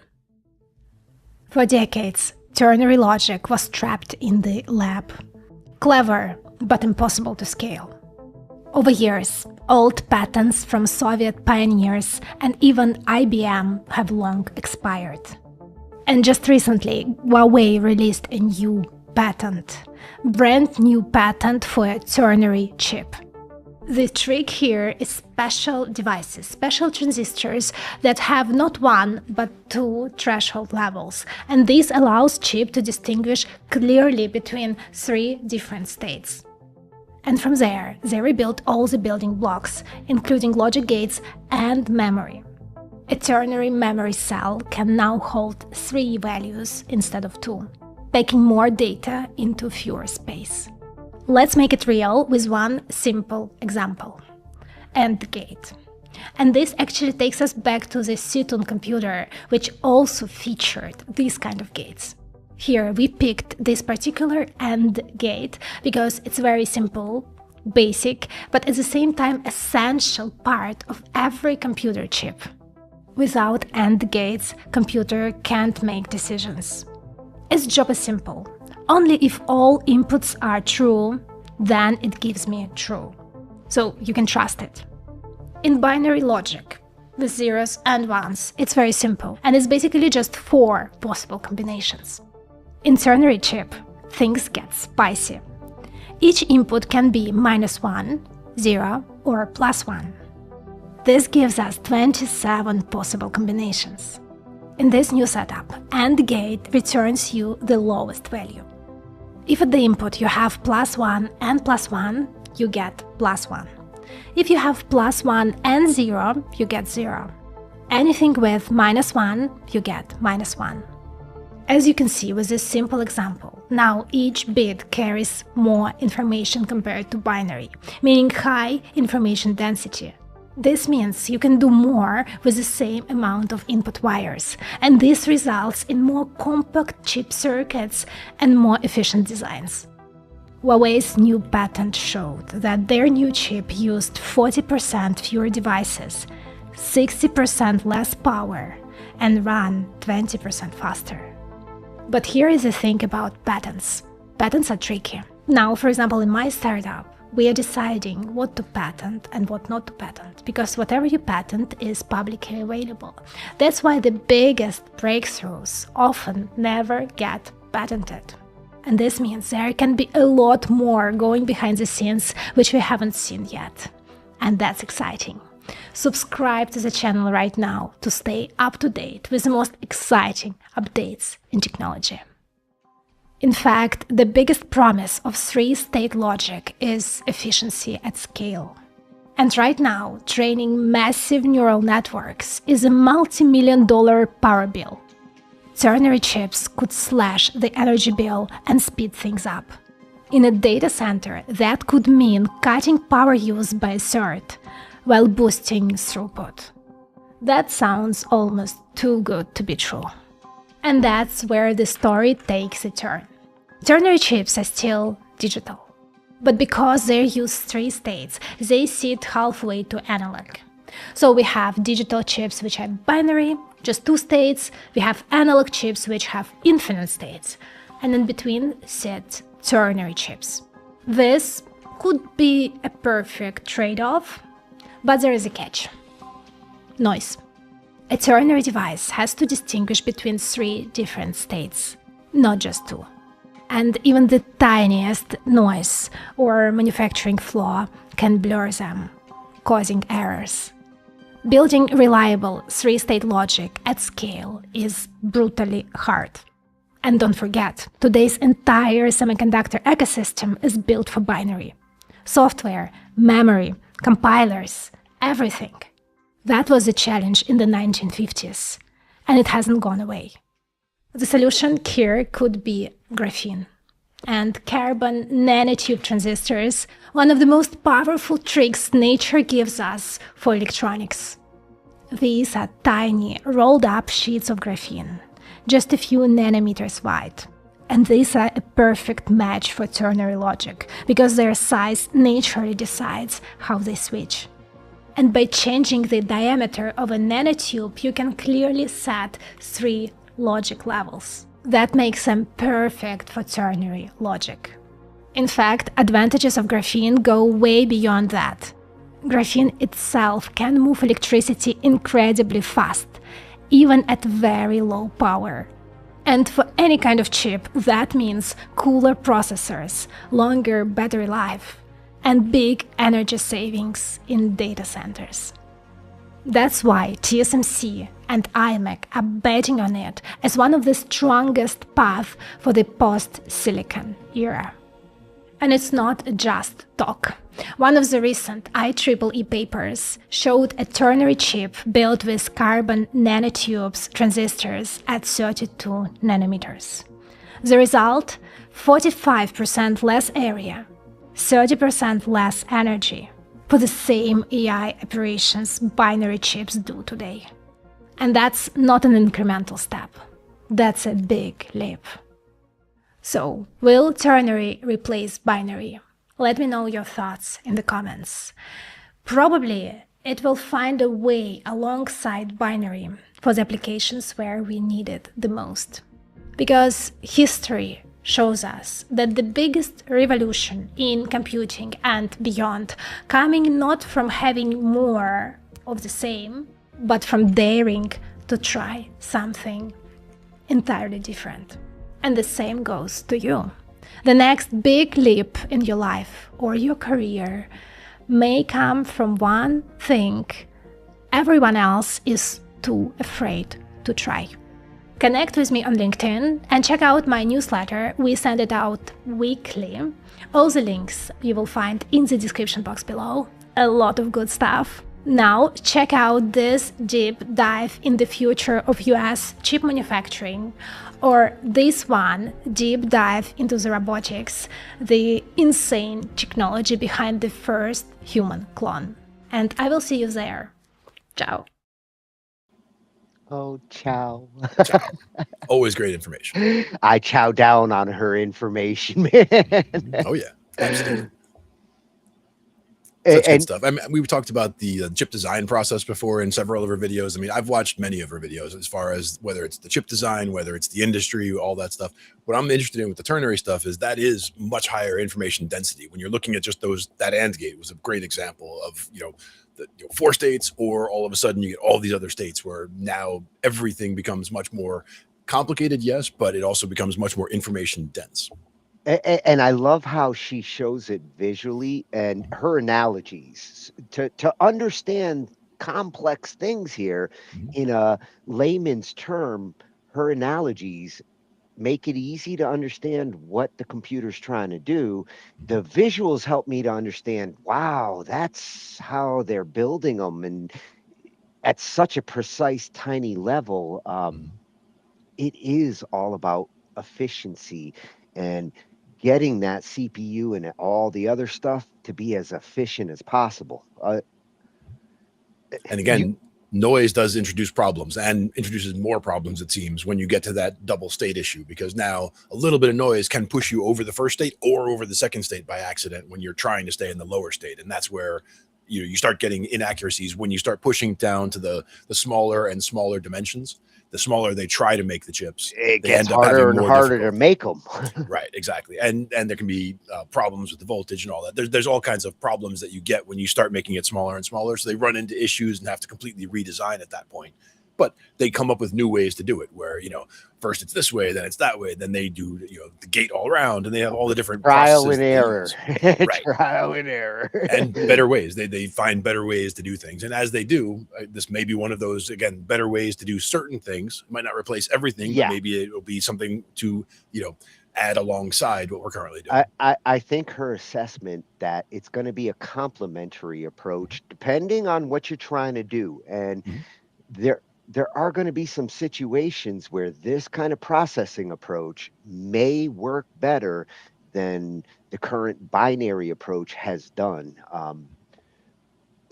We've seen this before. The RISC processor was all about like reducing instructions, and great idea, but because you have to change the architecture, how did the RISC catch on in the operating system world, in the programming world?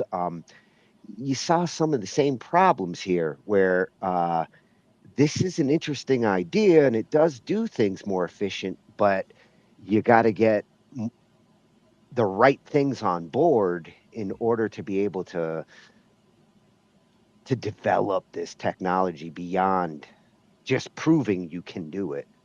Right. And again, you're having to physically redesign memory, is a big step also. It's why you don't see like the industry, but like, okay, this is better. And industries don't move like that. Look at how long it takes for computer standards. How long did it take for us to go from USB 1 to 2 to 3 and all these other plugs that we now have? The industry never changes overnight. Not with this stuff. No. And some of it comes from requests for comments or requests for, the RFCs. I mean, that's where they get some of the information to try to start moving these things forward and try to find industry standards, because they try to find out from the people who do the stuff what is going to be a standard going forward. But it does require that kind of input from the industry. And the industry, part of their motivation is money, and the other half is scientifical. There's some people who are working on this who are all about the science side of it, and can this be done, and what can we do if we can do it this way. The other half is like, well, if we can do it, how much can we charge, and how much money are we going to make off of it? And both sides of that industry fuel this kind of innovation. Exactly. And I mean, I'm loving innovation in all kinds of technology. Some of the ones I was watching recently were on things about, new fusion reactor designs that they're coming up with. So there's all kinds of different things that are important to keep up with. And, keeping up on the technology stuff for the computer side of things, I always love checking out the stuff that Anastasia has. Anagram Productions. He just mentioned, we don't realize how fucked we are with AI. Believe me, we are going down that journey. Oh yeah, AI is crazy. I wouldn't say we're fucked. I'd say the glass is both half full and half empty, depending on which way you look at AI. Again, I see all tools as neutral. They can be made evil or good depending on the intent and execution of the person using them. Yeah, it's not the gun. It's the one holding it that I'm worried about. And sometimes you got to worry about the one whacking the machete on the bar instead. I mean, pay attention. Yeah, if his programming or prompting sucks, then there could be issues. Yeah, friends don't let friends prompt the wrong way. No. It sends you down the wrong rabbit hole, right? Yeah. Well, this was the right rabbit hole for technology when it comes to Anastasia. She's cutting edge technology. Oh yeah, for sure. Always appreciate it. And I do love her analogies and visual representation help me to understand something that, I mean, I've gone down this rabbit hole, but wrapping your brain around like the size of CPUs these days, they fit them on an atom. It's crazy. We've come a long way.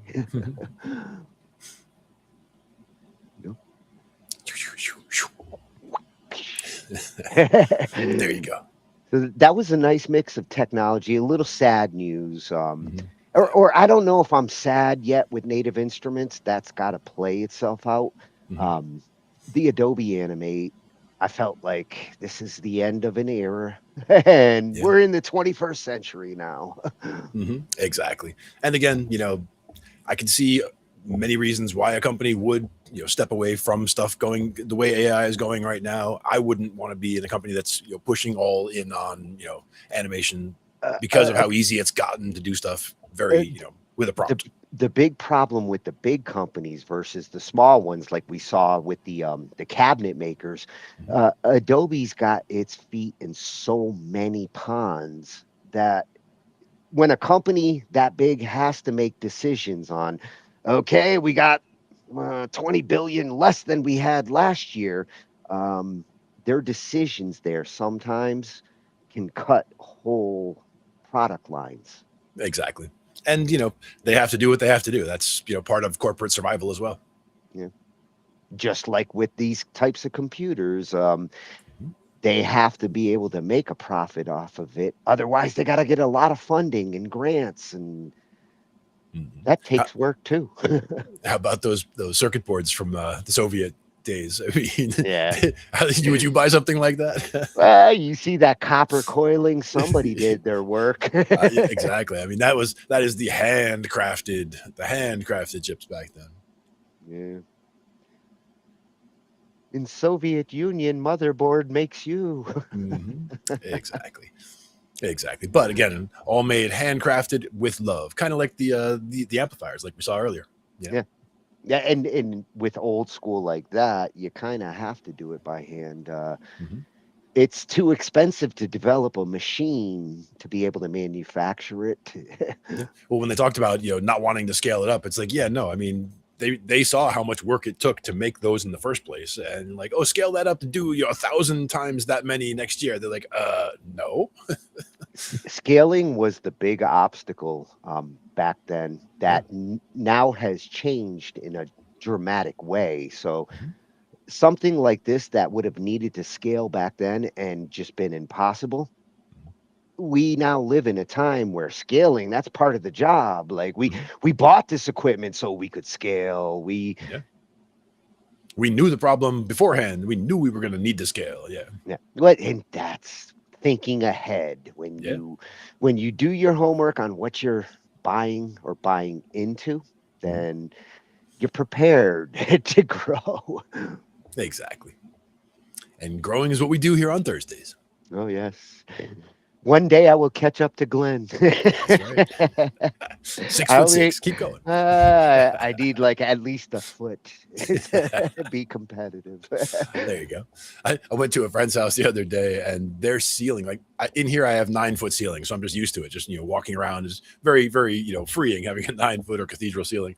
I walked into a friend's house. I swear their ceiling was probably 7'2", and I'm 6'6", and it's just like. It's like a hobbit house. The ceiling is like 6 inches off my skull. I mean, I can't even like get this much of my hand like between my head and the skull. It's like, or my head and the ceiling. It's like, yeah, that's a no bridge.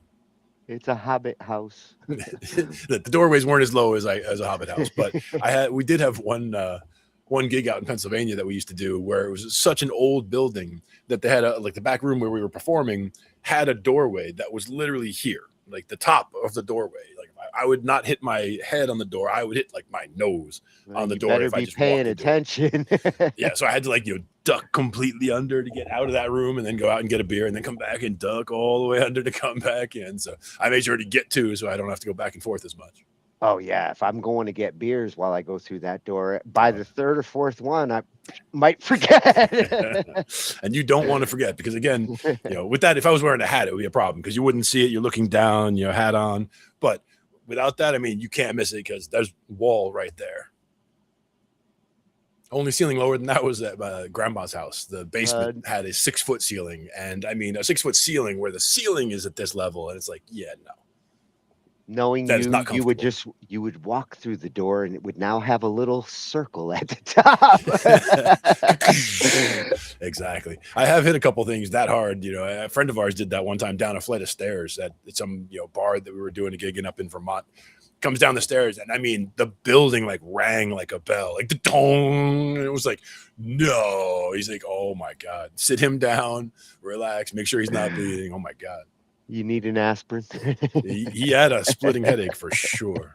You don't ring a building like that and not feel it. No, if you're gonna ring it, record it, because there's probably a cool sound in there. It was probably cool. You probably didn't think so until several days later, though. Yeah, for sure. And speaking of recording night, it's coming. Nice. I've been digging in a couple directions there. That video tonight with the acoustic guitar was part of the whole recording everything. Nice. Recording from DIs, recording from acoustics in the room, recording signals from modelers. Recording drums, acoustic instruments, singers. Strings, horns, all of it. But we'll check it all out. Probably more the next time, though. Boo, they blid You went me over there? I was just about to say bye, damn it, Restream. There you are. Get over there. That's better. But we'll see you guys all next time on Thursday. Yes. Right? Till next we speak. Next week. Talking shh. IT. Night, everybody. Night. We cover digital audio workstations and music tools. We explore theory, gear at 82.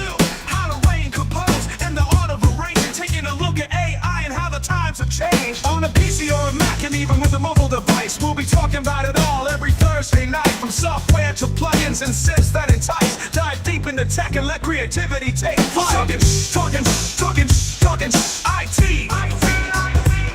We're talking IT. Come and join in and have some fun. It's highly educational with a lot to learn. From bedroom producers to seasoned pros, we're breaking it down so knowledge grows. Whether you're a DJ or a beat making wizard, we got the tips and tricks to make your sound sizzle. Mixing and mastering, that's our jam. With the tutorials and tips on how much rap. Get the best quality from your setup and gear. Tune in every week and lend us your ear. We're talking IT. Come and join in and have some fun. It's highly educational with a lot to learn.